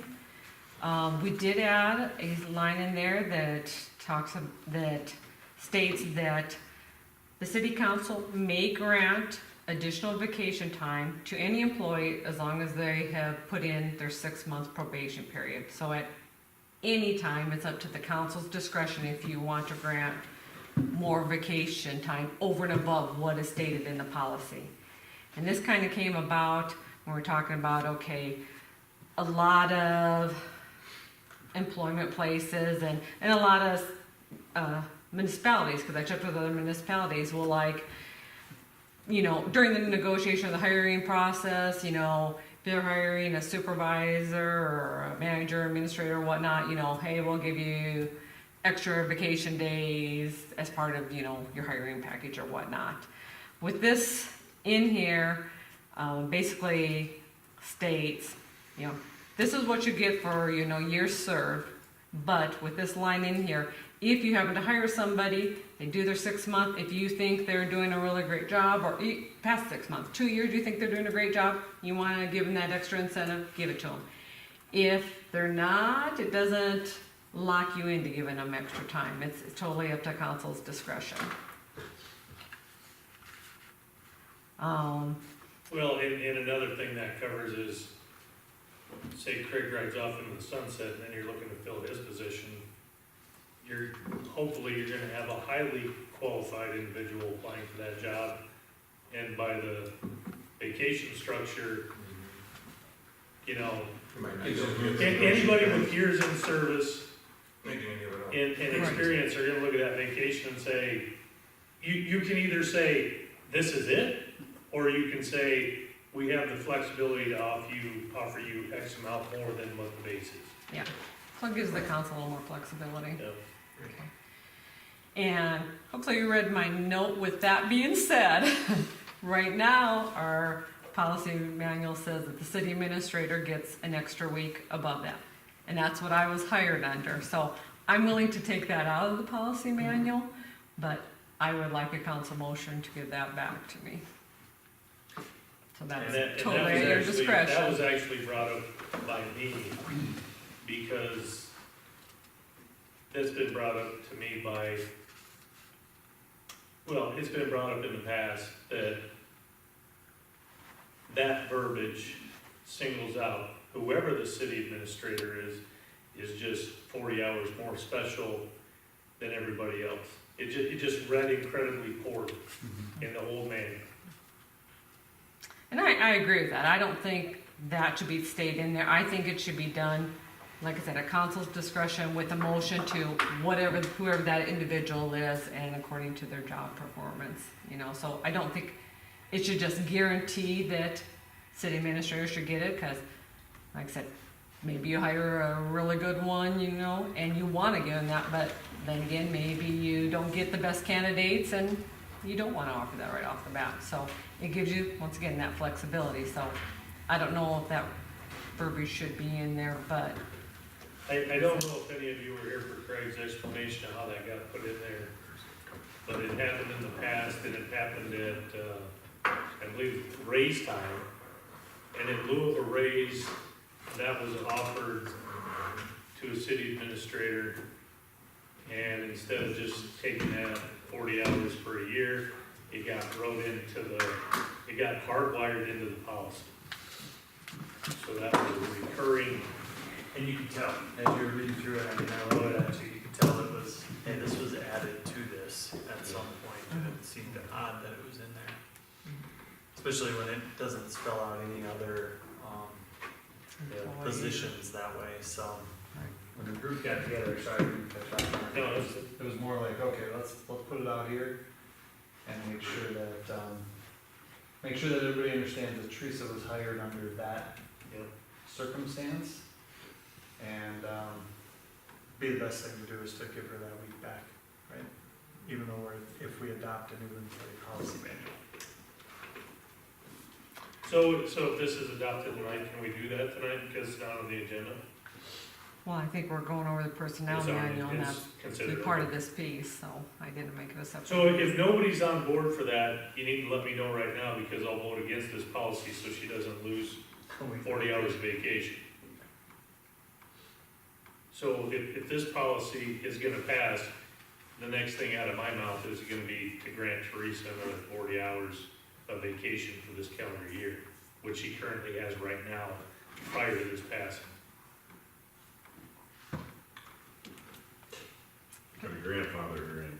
Yeah, grandfather, right. Absolutely. Right. Not just for this next year, you want a grandfather, so it's, Yeah. as long as you're employed, as it says in here. In perpetuity. Impermanent. Wow, I love that word. There you go. So, another thing kind of on that section, that 6.2, is that right now it states that we can carry over vacation up to 40 hours, but we've got to use those 40 hours by the end of March. So it kind of limits you to just those 3 months, so that first 3 months, everyone that carried over 40 hours is taking a lot of time off. The change we put in there is give them the whole year to use it. It doesn't really make any difference whether they use it by March or use it by the end of the year. They still, the next year can only carry over another 40 hours anyway, regardless. So it gives them the whole year to spread out that time. Mr. Owen?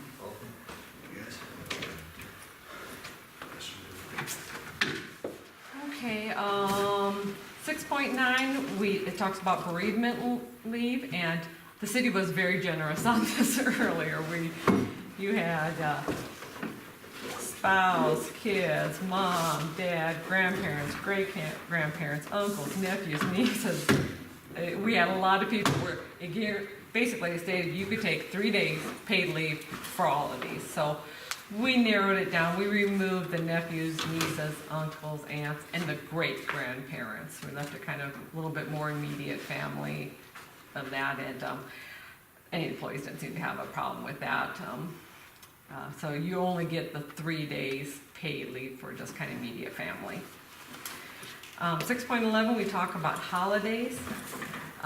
We have in there right now that you get a personal day, and that's a day that you could choose anytime during the year employee could to take that off. Well, you know,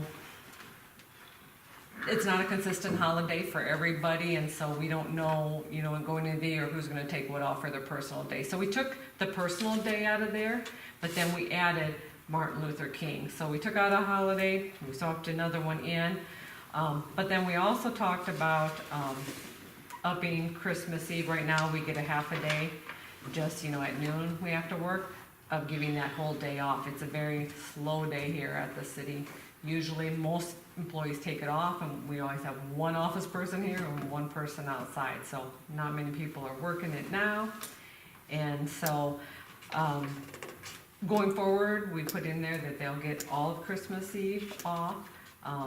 But for this year, since that personal day is still in there, nobody has used it yet, we're gonna give up our personal day this year, going forward too. 6.11.1, basically now it says overtime for holidays, and this is overtime for holidays. If you get called in for holidays, is that double time? We switched it to time and a half, just be consistent with, you know, all overtime's time and a half. So that got reduced down too for our employees. And usually we only fall into this kind of over Christmas time because people are using vacations now. 6.12, we added an extra employee description because we had to add a description for a year-round employee that works less than 20 hours. Because right now we have hall clerk and our code enforcer are 20 or under hours. We had one for over 20, like Terry is, but we didn't have a description for that. So we just added just so everybody's covered under an employee description is clarified. And then section 7, Talks about the drug and alcohol policy. We added in there that no city employee can perform any duties if you're over the .04 blood alcohol limit, because right now there is no specified a limit in there. We talked about a little bit about the difference of the .08 for, you know, if you're on just a regular driver's license or a CDL license, and we decided just keep everybody at the lower limit of .04. And those are kind of the major changes. I guess the last one, 8.1.2, we talked a little bit. It states right now in there that the city can withhold an employee's final paycheck if there's any property to return to the municipality. That's illegal. You can't withhold anybody's paycheck. So basically, it was just changed that if you have municipal property that if you're withholding, the city will just take legal action. So kind of clarify that. Do you guys have any more questions about the changes?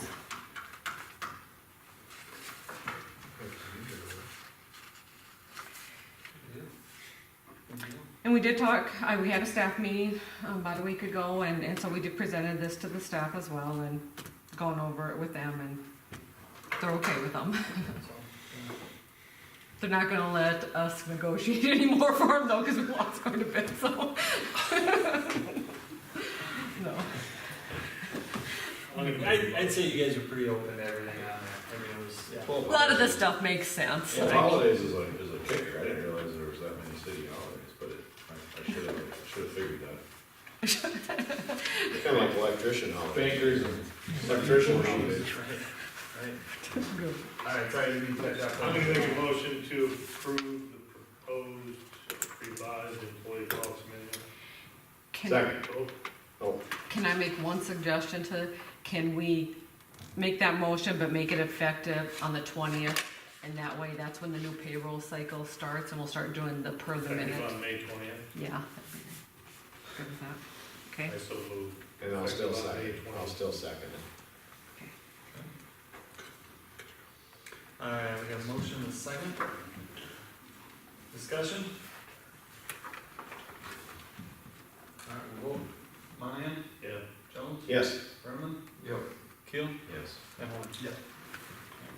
I will move that effective May 21st, city administrator Teresa Seidel receive an additional 40 hours a year of vacation for as long as she holds that position. I'll second that also. Alright, discussion? Warren? Back to me, Rob. Yep. You may have missed that I part. didn't miss that discussion. It used to be worded directly in the employee manual that the city administrator gets an additional 40 hours, and it read poorly in there. Gets an additional 40 hours over and above what everybody Everybody else. else remember that, yeah. And so, as we were going through this, we wanted to take that verbiage out, but understanding that Teresa was hired under that context, that we wanted to make sure she got it. Gotcha. Yep. Okay, so I'm a yes. Okay, yes. Keel? Yes. Brenneman? Yep. Jones? Yes. Come on, Yep. You want to abstain? I have a real quick question, if I may, on 6.12. We talked about regular full-time employees, 40 hours per week. Oh yeah, 6.2? 6.12. Mhm. 6.121. Item B. Mhm.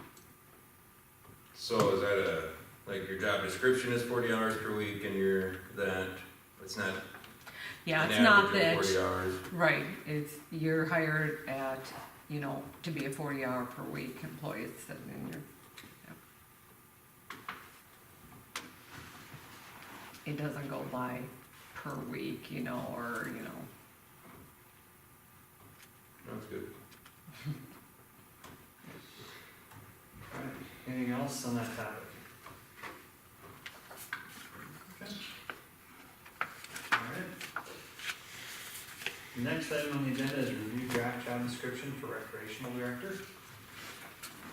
So if you've had some time, Teresa, you, Greg, Matt, some of the Yeah. others.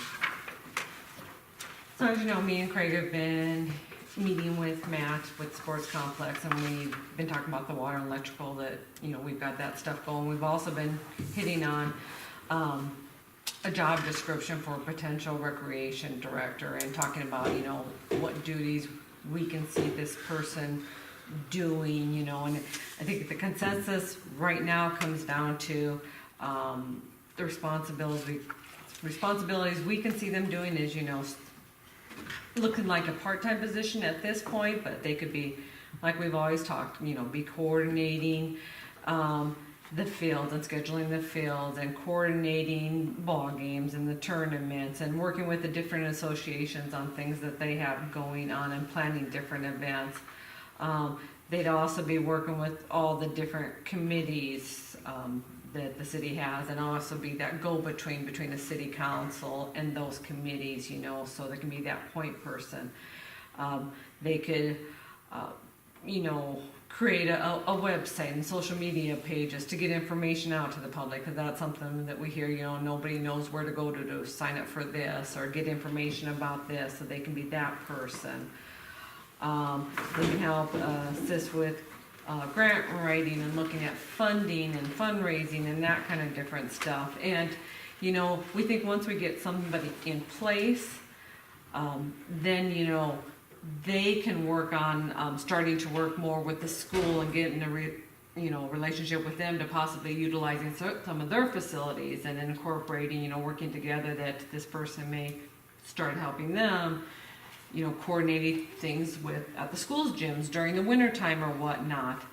It's also been brought up, you know, as this expands, we can also look at, you know, the possibility of expanding the programs, like, do we add flag football? You know, that could be another thing, or whatever the case may be, or, you know, this person may be able to offer some camps or for younger kids to get them, you know, acclimated in whatever the sport or activity may be, you know. So definitely could be room for expansion as this person, you know, comes in and, you know, they start working with the different organizations and associations or whatnot. So we've kind of drafted this job description, and at this point, you know, it's a draft for us to kind of start the conversation and start talking about it.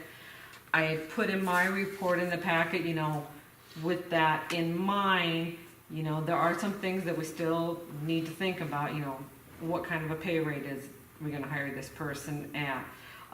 What kind of a budget we're gonna give them, because there's gonna be expenses, you know, if they're being scheduling fields, you know, there's several scheduling programs, computer programs, they'll need a computer program, office supplies, phone. What is their hours of work gonna be, you know, on this part-time basis? Is it gonna be set? Is it gonna be flexible? Which I would think you'd have to be flexible just because of, you know, the games and tournaments are going on different times. Work location, are we gonna find somewhere here in City Hall to put them? Or are we having them work out of their home? Or, you know, kind of things like this that hasn't been, you know, thought about and discussed. So I guess at this point, just looking for some discussion and some conversation of, you know, what your thoughts are on this going forward before we actually start advertising. Yeah, because exactly, there's a couple different discussions there. Just tonight, whether we approve or don't approve or ask for changes to the position description, does not green light and say, yep, we're hiring it, we're advertising for it. It's more of a, we got the position description, we got it on the shelf. If we decide to move forward, we got what we need in place right there. So I think that's a good way to approach it anyway. If we want, the way our agenda's laid out, I don't think that we could even take that second step tonight. It's really to approve the position description. It's not to decide whether or not to advertise. Hire. So just clarification. So in your discussion with Matt, I guess my question when I look at this and read the paragraph of, you know, organizing or setting up the games, they have people within that organization now that are doing all that scheduling. If if we're intending to hire somebody, are those said people willing to, for lack of better words, give up their toys? Right. And that's just it, and you've got several organizations or associations you're working with, the Right. baseball, the softball, the Right. soccer, I mean, Yeah, hopefully, but, you know, that's quite, people get pretty protective of their stuff. What has Matt's feelings been on this? He's ready to turn it over. Yeah, I think he thinks they'll all welcome the extra help, you know, maybe not turn everything over to them, but have somebody that'll take on some of the duties that volunteers are doing now, you know. It would, and having a central person, he says he thinks will be very helpful on it. Depending on the association or the organization you're working with, some won't need the help, some will welcome it, yeah. So, you know, I guess it's that offer of having that person there for them, helping in whatever capacity they need, I guess.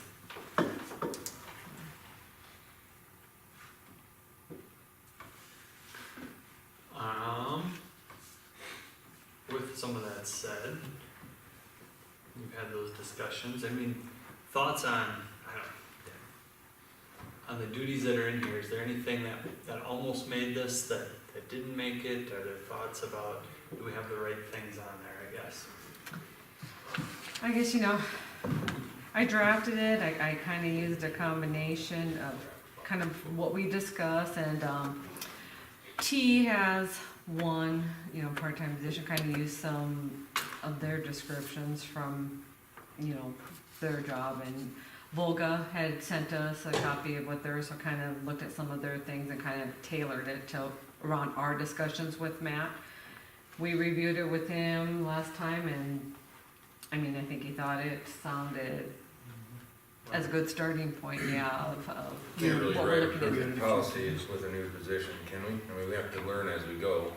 Then that's just it, yeah. I mean, Just gotta kind of discuss some of these things, and I think once a person gets in the position, if you hire somebody, I mean, it's gonna be, like I said, kind of learn as you go of what they need to do, what they don't need to do. Volga's like 1,700 people, how do they justify a rec director? And theirs is just strictly part-time and just seasonal, they don't do it year-round, yeah.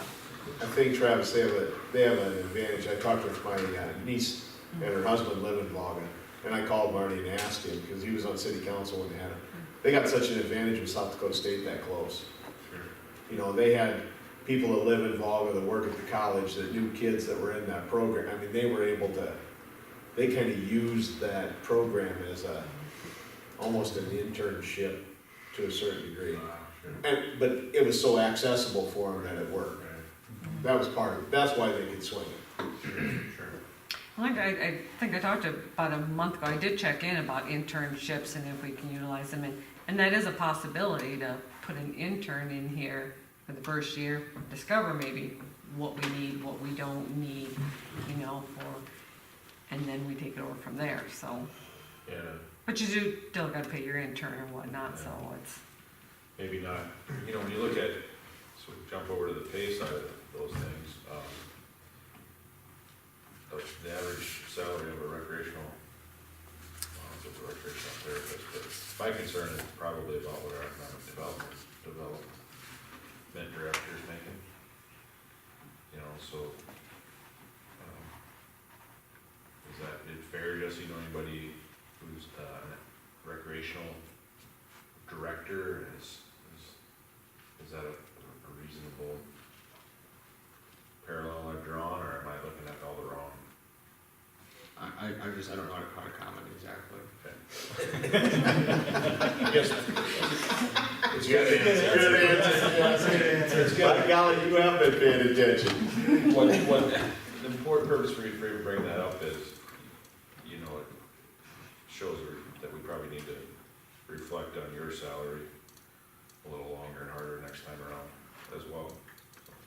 I mean, you could say that one brings money to town, one doesn't. Well, in different levels anyways. Yeah, at different levels, they both bring money into the Yeah. community, yeah. So the pay should be adjusted accordingly. Is I'm gonna make a comment, I hope this isn't taken wrong. The city has a lot of money invested in this, and tonight we just voted to spend another $509,000 to do this grading. Actually, we attempted to. Well, oh, that's right, oh, never mind. Scratch that. Now you gotta take two things out of the tape for me tonight. Alright. But the city has a lot of money invested in this deal, no matter what.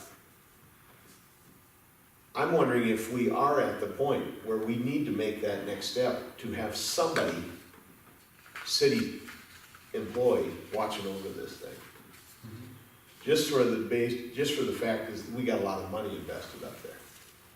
And that we need to start maximizing what we've spent. I keep coming back to give me another city department that doesn't have a full-time employee running it. Or even a part-time employee running it. I can't think of one. Is it a department? Parks and Rec. There's your guy right there. But I don't think that's what his shirt says. Add that on, Craig, take that up to American Sport, and get that. When do sports start ramping up in the spring? No. December. They practice inside and everything else anymore. Softball's in February. Soccer ramps up in December. They practice inside barns and everywhere. Seventeenth of April with games up there. So you're saying, Practice by they're Sunday. starting to get the teams together, they're starting to plan, they're starting to get their schedules put together early, but. I would tell you when I was coaching sixth grade girls basketball, I had 3 of my team members, my players, come to me after just leaving softball practice at 7:30 at night. They were just getting done with softball practice in January.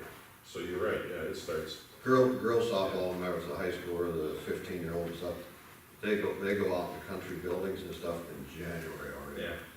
I mean, there's several heated buildings out in the country, so they're traveling south, they're down in Kansas and stuff like. Oh yeah, that's crazy. Here's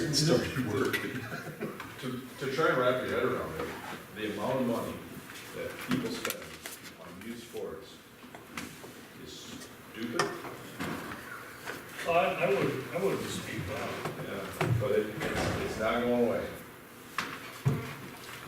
Matt finally, Craig and us with the weather and stuff, we finally got out there Thursday and marked off their 8 soccer fields up there.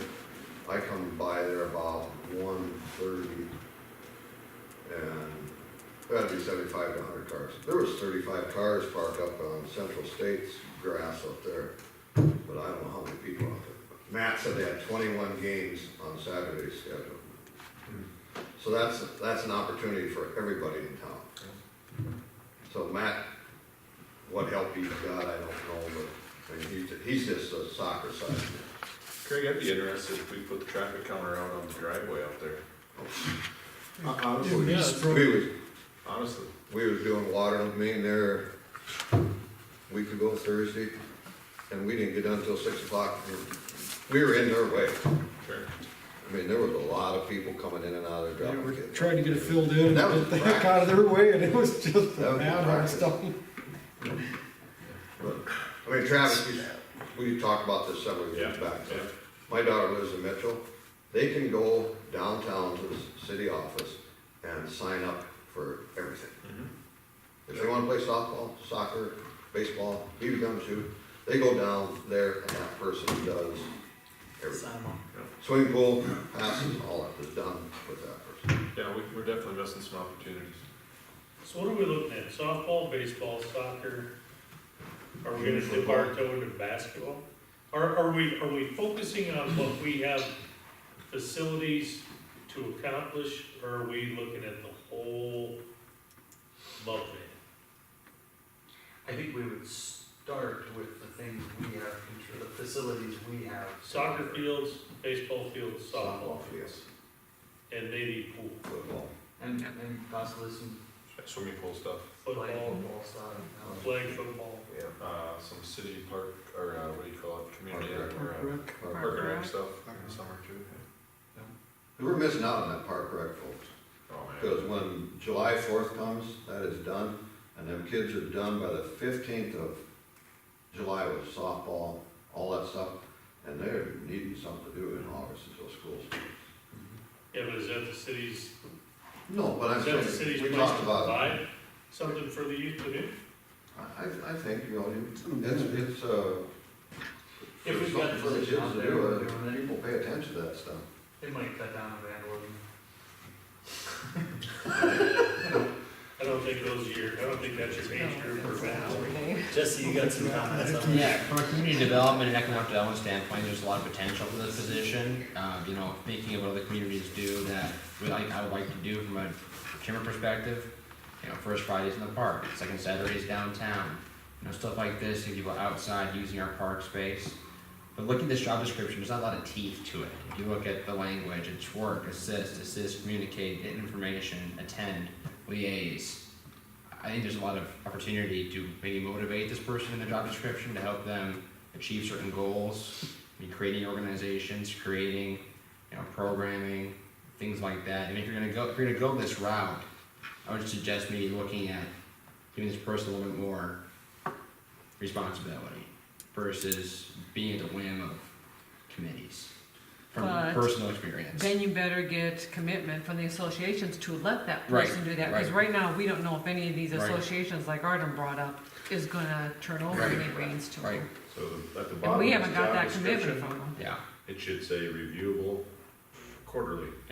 yeah, absolutely. No, I mean, really, cause it could evolve, then that's just it, it could this, evolve pretty rapidly. you know, like I said, it could expand to something, you know, Pretty fast. pretty fast, especially, you know, working with the school, you know, with their facilities, you know. You could look at basketball or something, you know, like that, or volleyball, or that, you know, programs like that, Yeah, I make that comment because I've had to deal with some of those conversations since I started here. Necessity versus who does what, and it's still kind of an ongoing feature of this position. And I'm sure it would be with this one too. Why don't we just make sure that everybody knows you do everything? This isn't about me, but this is about this position. Just to help this person navigate that field better. Yeah, so tonight, what we can do is we can offer suggestions for changes, we can approve the position description the way it is. It's really those two things, or we can, So we can, take no. so we can action. try halfway or try full way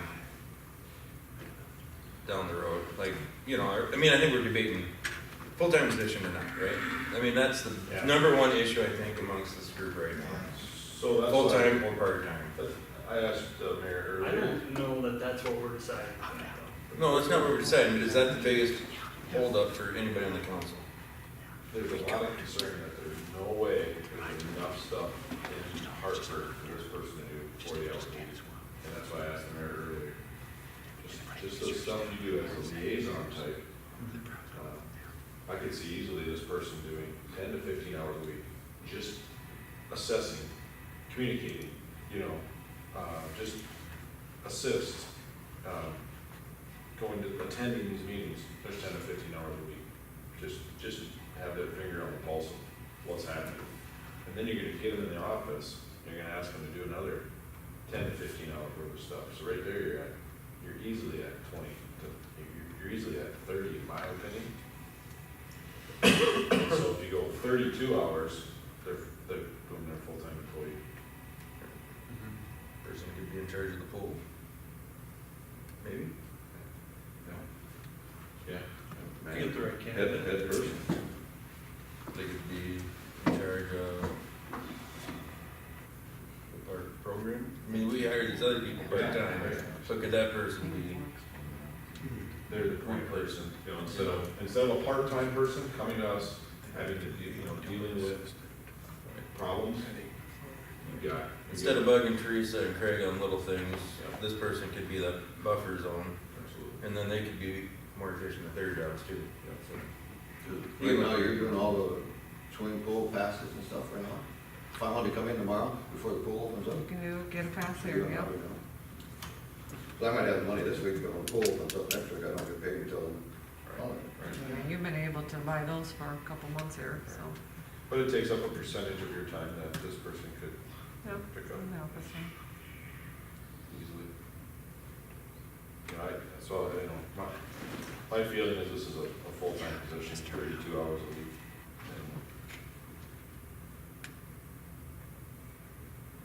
Alright, any suggestions on the position description as it sits tonight? It doesn't have a label of what it is though. Recreation director. No, what I mean as far as part-time, seasonal part-time, Right now, it's going up. We put it as part-time, we didn't know if we could get 40 hours. year-round part-time or seasonal part-time? This one says, the part-time position up to 20 hours per week with the possibility of growing as programs expand. Is what, it's in the, Well, but And so that's one of the things I I put seasonal in, part-time and year-round part-time. that's one of the things I put in my discussion points, that we need, is this gonna be year-round or seasonal? It's a lukewarm job description, and I think you'll get a lukewarm response if you advertise it. And that's why we need more input though. What are we, what are Well, you guys I'm looking just- at? I'll just be honest with everybody, I'm not sold, number one, I'm not sold on the fact that we need this position. I am, that being said, I would probably be willing to, walk down the road as long as it was, I guess in my opinion, I'd like to see it start off as seasonal part-time, and whether that season's February through November, I don't know what that season looks like. I still haven't wrapped my mind around year-round part-time. And I certainly haven't wrapped it around just full-time. But up to seasonal part-time, I'd be on board. And like, if we do it for a year and I see the light, then revisit it later and make the next step. But, because I honestly think that, if you get the right person in there, it's gonna take off like wildfire. I think you'll know if it's gonna sink or swim. I really do. And if it swims, Creative person could go along. well, sure. I mean, you get the right person, with the right motivation, and in all the committees in the school, and everybody plays nice. I think you can really move something. But you get a power struggle going, or a couple, 2, 3 power struggles going, and you get a report back from Teresa in 3, 4 months that don't know what this person's doing, don't know where they're at, and the reports look like crap, Because I'll tell you what, whether it's this position, and I don't mean to use Jesse as an example, but that is a good example, because you have a council and city staff and HADC that are, some people were on board, some people weren't, and that's been a rocky road. And I can't remember how long that road's been, Teresa, to you, when the HADC was pretty much funded to hire that position. How long ago was it? 9 years ago? Yeah. 2009. 2009? So that's been a rough road up until probably that was 8 years of up and down. And if we're gonna do this, I wanna make sure that we don't have a 8-year rough road. Because opinions will change with councils, and, that position will come and go with councils if they don't see the need for it, so. Well, that's why this job description will quickly need to be firmed up. Well, and I think it can, but I think I'd rather walk before I started running. Because if we just take off running and trip and fall down, it's harder to recover from that than it is to just take a step at a time. see, and I'm with you on that, Mark. I think that I'm more comfortable bringing somebody into this experimental position, I guess you'd call it, if it's not their full-time employment. this isn't a, you know what I mean, it's, bring someone in, it's not Who's gonna do counting, it they're maybe not leaving a full-time job, so. What's our pool? I mean, who's gonna do it part-time? What's that? How are we gonna? What's our employee pool? Who's gonna do something like this Yeah, part-time? but this year's summer part-time help's already in place though. This summer's part-time, though. Yeah. What That's are we what I'm looking at here saying, for so if next you year? bring in part-time now, they're not gonna have to worry about the summer rec program, they're not gonna have to worry about the pool. Yeah. They can just start out dealing with soccer, baseball and softball. I was trying to say, is who's our candidate? I mean, who's going to be the ideal candidate that wants to work 20 to 30 hours a week part-time? I don't know. We don't know what you try. Well, I would like to expand on what Mark says. I think a seasonal part-time to start, but I don't know that we can say seasonal part-time at 20 hours. I almost wonder if we say seasonal part-time and we say up to, I don't know, pick a number, 500 hours, whatever it may be, because there's gonna be times, especially now, this time of the year, they could be running, This would be good for the future or something. absolutely, they could be running like crazy To death. this time of the year, and then all of a sudden it's gonna, really, you get to the fall and it's gonna kinda, You can almost label it seasonal versus part-time. yeah, and not look so much at just, hey, it's 20 hours a week, but just say, we're gonna allocate X number of hours to this deal as needed. For the summer. And Right. In the off-season, maybe they're still, because they're gonna still have time to plan tournaments and Right. What do you got? talk to So, committees and. in our employee manual, our job descriptions, our temporary or seasonal employees, are people that work less than 20 hours or no more than 1,040 total hours for the whole year. So, one week you can put in 40 hours, next week if you can put in 5 hours. I mean, it's not by the week, you know. Well, it wasn't so far off this deal, I didn't even read that whole deal, and I Yeah. was like, So it's not, 1,040 hours per year, you know, that's quite a few. 1,040? 1,040. It's 32. That's what, That's 500. that's what we're basing Terry's up. And I never reached up to 1,040. When he started, based it off when he started, it's changed, but I mean, 1,040 Yeah. hours. Punch man. All right. Should have done it Right. Do we right. have? And they get- Nice smile. Next council, your chairs are over here, right here. right. You wait and see, all of those chairs. No, we're all gonna be in a little. I must have yours. The new guy doesn't even get the badge. How about you have Scott's? Oh, we were, I didn't wanna walk I all think the he's way gonna over. look at them chairs. Yeah, they're next door to me. yeah. Well, So what you're saying is that 1,040, you could still say seasonal part-time, and it doesn't have to say 20 hours a week. It could say Right. seasonal part-time, and that's really 1,000 hours a year. Right, yeah, you can withdraw that 20 on. That makes kind of sense. Yeah, it does. Look at me, huh? Look at me being the master negotiator here. Don't break your arm, pat yourself on the Don't tip over your chair. Yeah, this chair's bad too. Hasn't passed yet, already. Yeah, what else? Oh, I know, thanks, Brian. Favorite. That's a big one. Where are we gonna put this person? That's it, that's another thing. Where we're gonna put them. Can we just make one restroom and put him in one the other one? What's?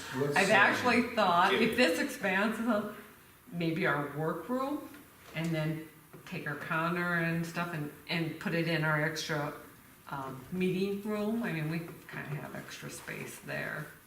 You know, Can we have back the car out when they're working?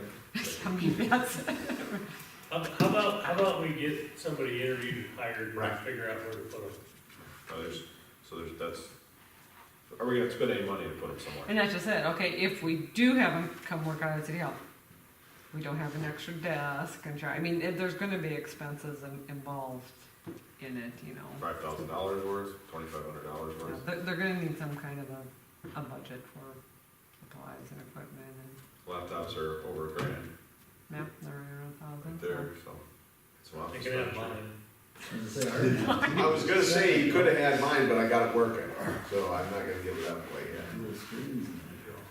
I think we're trying to solve, I think we should But, get somewhere on this and then come back with more Think about that other suggestions. stuff, yeah. Pay suggestions, what it's gonna take to office them. So you don't want a 5-minute all-inclusive proposal tonight, you just want a motion, you just want something to drill it down into, we're gonna do this thing for. Right. I don't, and I'm not opposed to some of that discussion, but what I'm saying is let's not start approving things that aren't on our agenda either. Right now, we've got review draft job description for recreational director. Well, if it's a review, why don't we just put it on the agenda for our next meeting, we'll all have time to. Within a week, Think do about we it. have any changes we wanna see made to that? Get them to Teresa, and then, so our next meeting in 2 weeks, 3 weeks, that's right, yeah, June 6th, Wednesday, June 6th. Yep. That'll give us plenty of time. yep, I Think agree. about it. We can throw out budget numbers, have all that in there. And are you thinking an agenda item that gives the flexibility to approve that position, hiring that, or advertising to hire for that position? Yeah.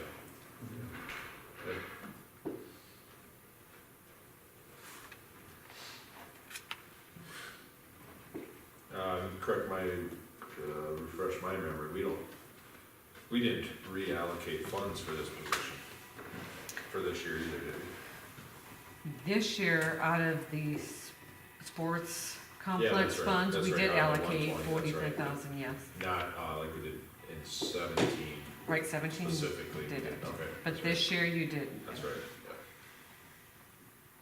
yeah. by motion.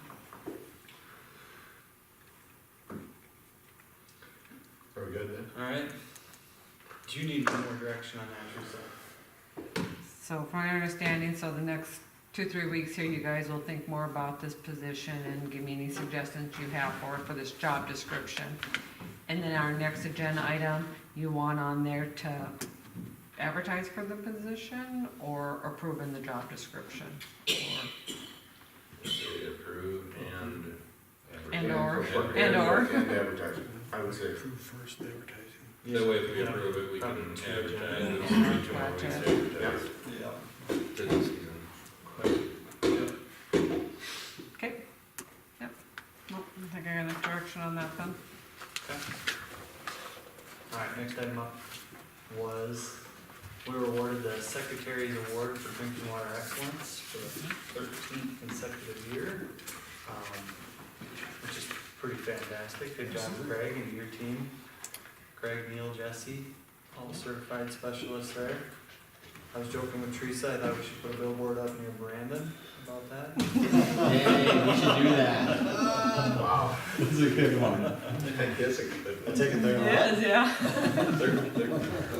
They got some, it cost them a lot of money. Okay, I did not know that. No, so in all seriousness, yeah, thank you, thanks for keeping an eye on everything you do there. We don't, I mean, you really, you don't wanna be in the other end of that, it's great to get the award for it, being in the middle is probably okay, but being on the other end of it's horrible. Don't we just buy it? Huh? We buy it from Minnehaha, don't we? We don't treat it. Yeah. Yeah, but we do a good Well, job. we gotta do our samples though and make sure they're all good. What do we do?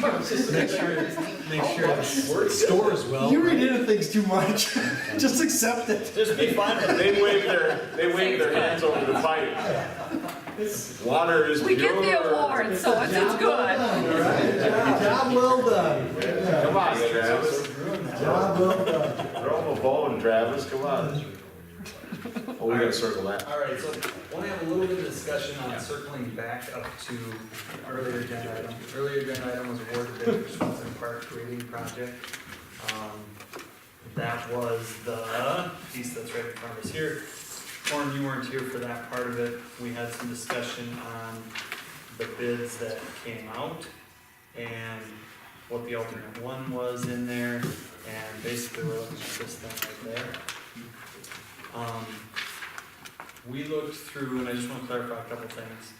we looked through these, talked about what it was. We had a motion that did not pass. It was 3 yeas and an abstain. And we have 30 days to decide what we're gonna do with this. 30 days from Friday, is that correct? That's correct, yeah. Okay.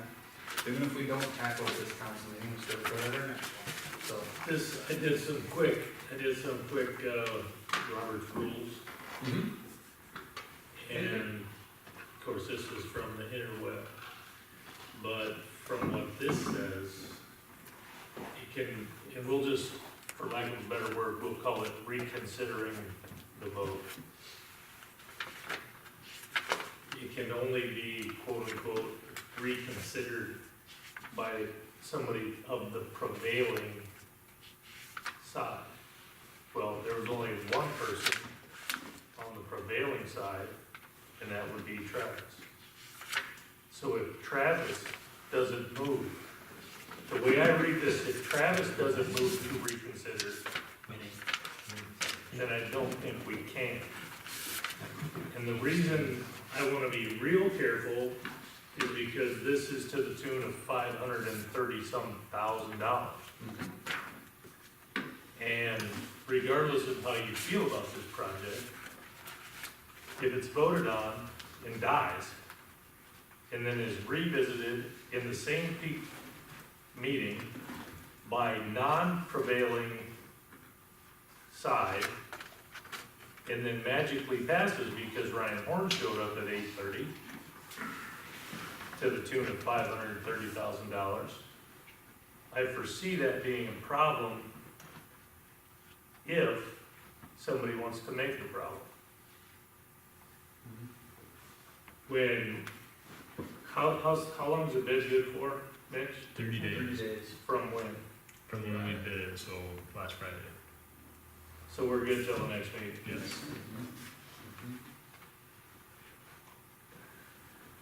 No, I'm glad you brought that up. I've heard of I- that before. Well, I'm just telling you, I don't feel comfortable enough without Larry here, and just from what I read, that even if it is reconsidered, I'll be voting against it, because unless Travis moves to reconsider this, then I don't want nothing to do with it, not tonight. What was Mark's motion again? To accept both of them, Basically to accept the base bid and alternate, through RMS or whatever. RMS. There's I'll be five here in a chairs in minute. there too.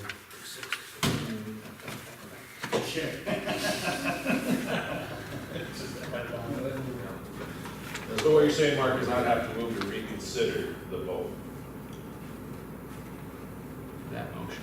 You'd have to move to reconsider that motion. Motion and vote, really. But can another motion be Can brought, another another motion? complete different motion can be brought up, but that same motion can't? How many complete different motions can you But make? you can make a separate motion to approve the RMS, The base Bid. bid. The base bid What and is the that? motion. and then make another motion you to can- accept the other. So Bring you, forward a so, second. so you think voting twice is different than the first motion of just Well, doing it when he together? abstained, maybe he was for or against one or the other part of it. And Who we knows?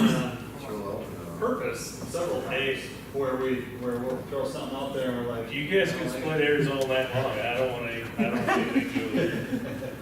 But if I move to reconsider. But if he, the vote, then reconsider the motion, Then that has to get a second, and that has to be voted on.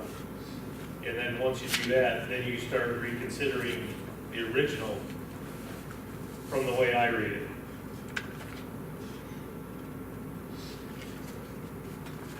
But you're the only one who can do it. If, System Mitch, like, what's our next meeting, June 6th, now we moved it to, right? it'd be within the 30 Right, days. so- June sixth. We have a bunch of weeks in there, but we're not, The bid was let on the 11th, right? contractors, and I don't think they'd have an issue with they're not gonna it. deny it. I I touched base with If we go them. past the deadline? No. We're just gonna wait for. If you wait to the next meeting, okay. They were planning to start in July is what they told me what their schedule was. Just depends if he's got other bids out there too. But that ain't our problem. Well, these are the only ones that were, he set the deadline. Yeah, but that, like Mark's No, saying. what I'm saying is, if I'm Oh, if you're this guy. DMS and there's another bid in Volga, Yeah, similar to this, in 3 weeks, do I bid it or not, you know? But you bid But this that ain't our knowing problem. full well that you might have to sit on. it. yeah, Yeah. yep. And they're not gonna say no if we give them 3 weeks. Yep. Do we have executive Whatever session? we do, I wanna make sure we do it right, so. I don't wanna get us in any legal trouble. Is there executive Well, session? if we're gonna do something wrong, let's Make do it motion for to like, adjourn. let's do it for. Anybody else? I'll second. Discussion. We don't have executives. We don't have executive session? All right. My gosh. More discussion, all right, we're not gonna. Monahan. No. Jones. Yes. Brenneman. Yep. Keel. Yes. Horn. Really? You put this on me? What do you mean? Let's go home. Better do it, otherwise we gotta redo it again a different way. Yes. And only the prevailing party can decide on if we're gonna charge that, so don't. Be here till next week. Let's hear it, I guess, yes. That's a yay? Yay. All right. Because those guys have been stuck here till the next meeting,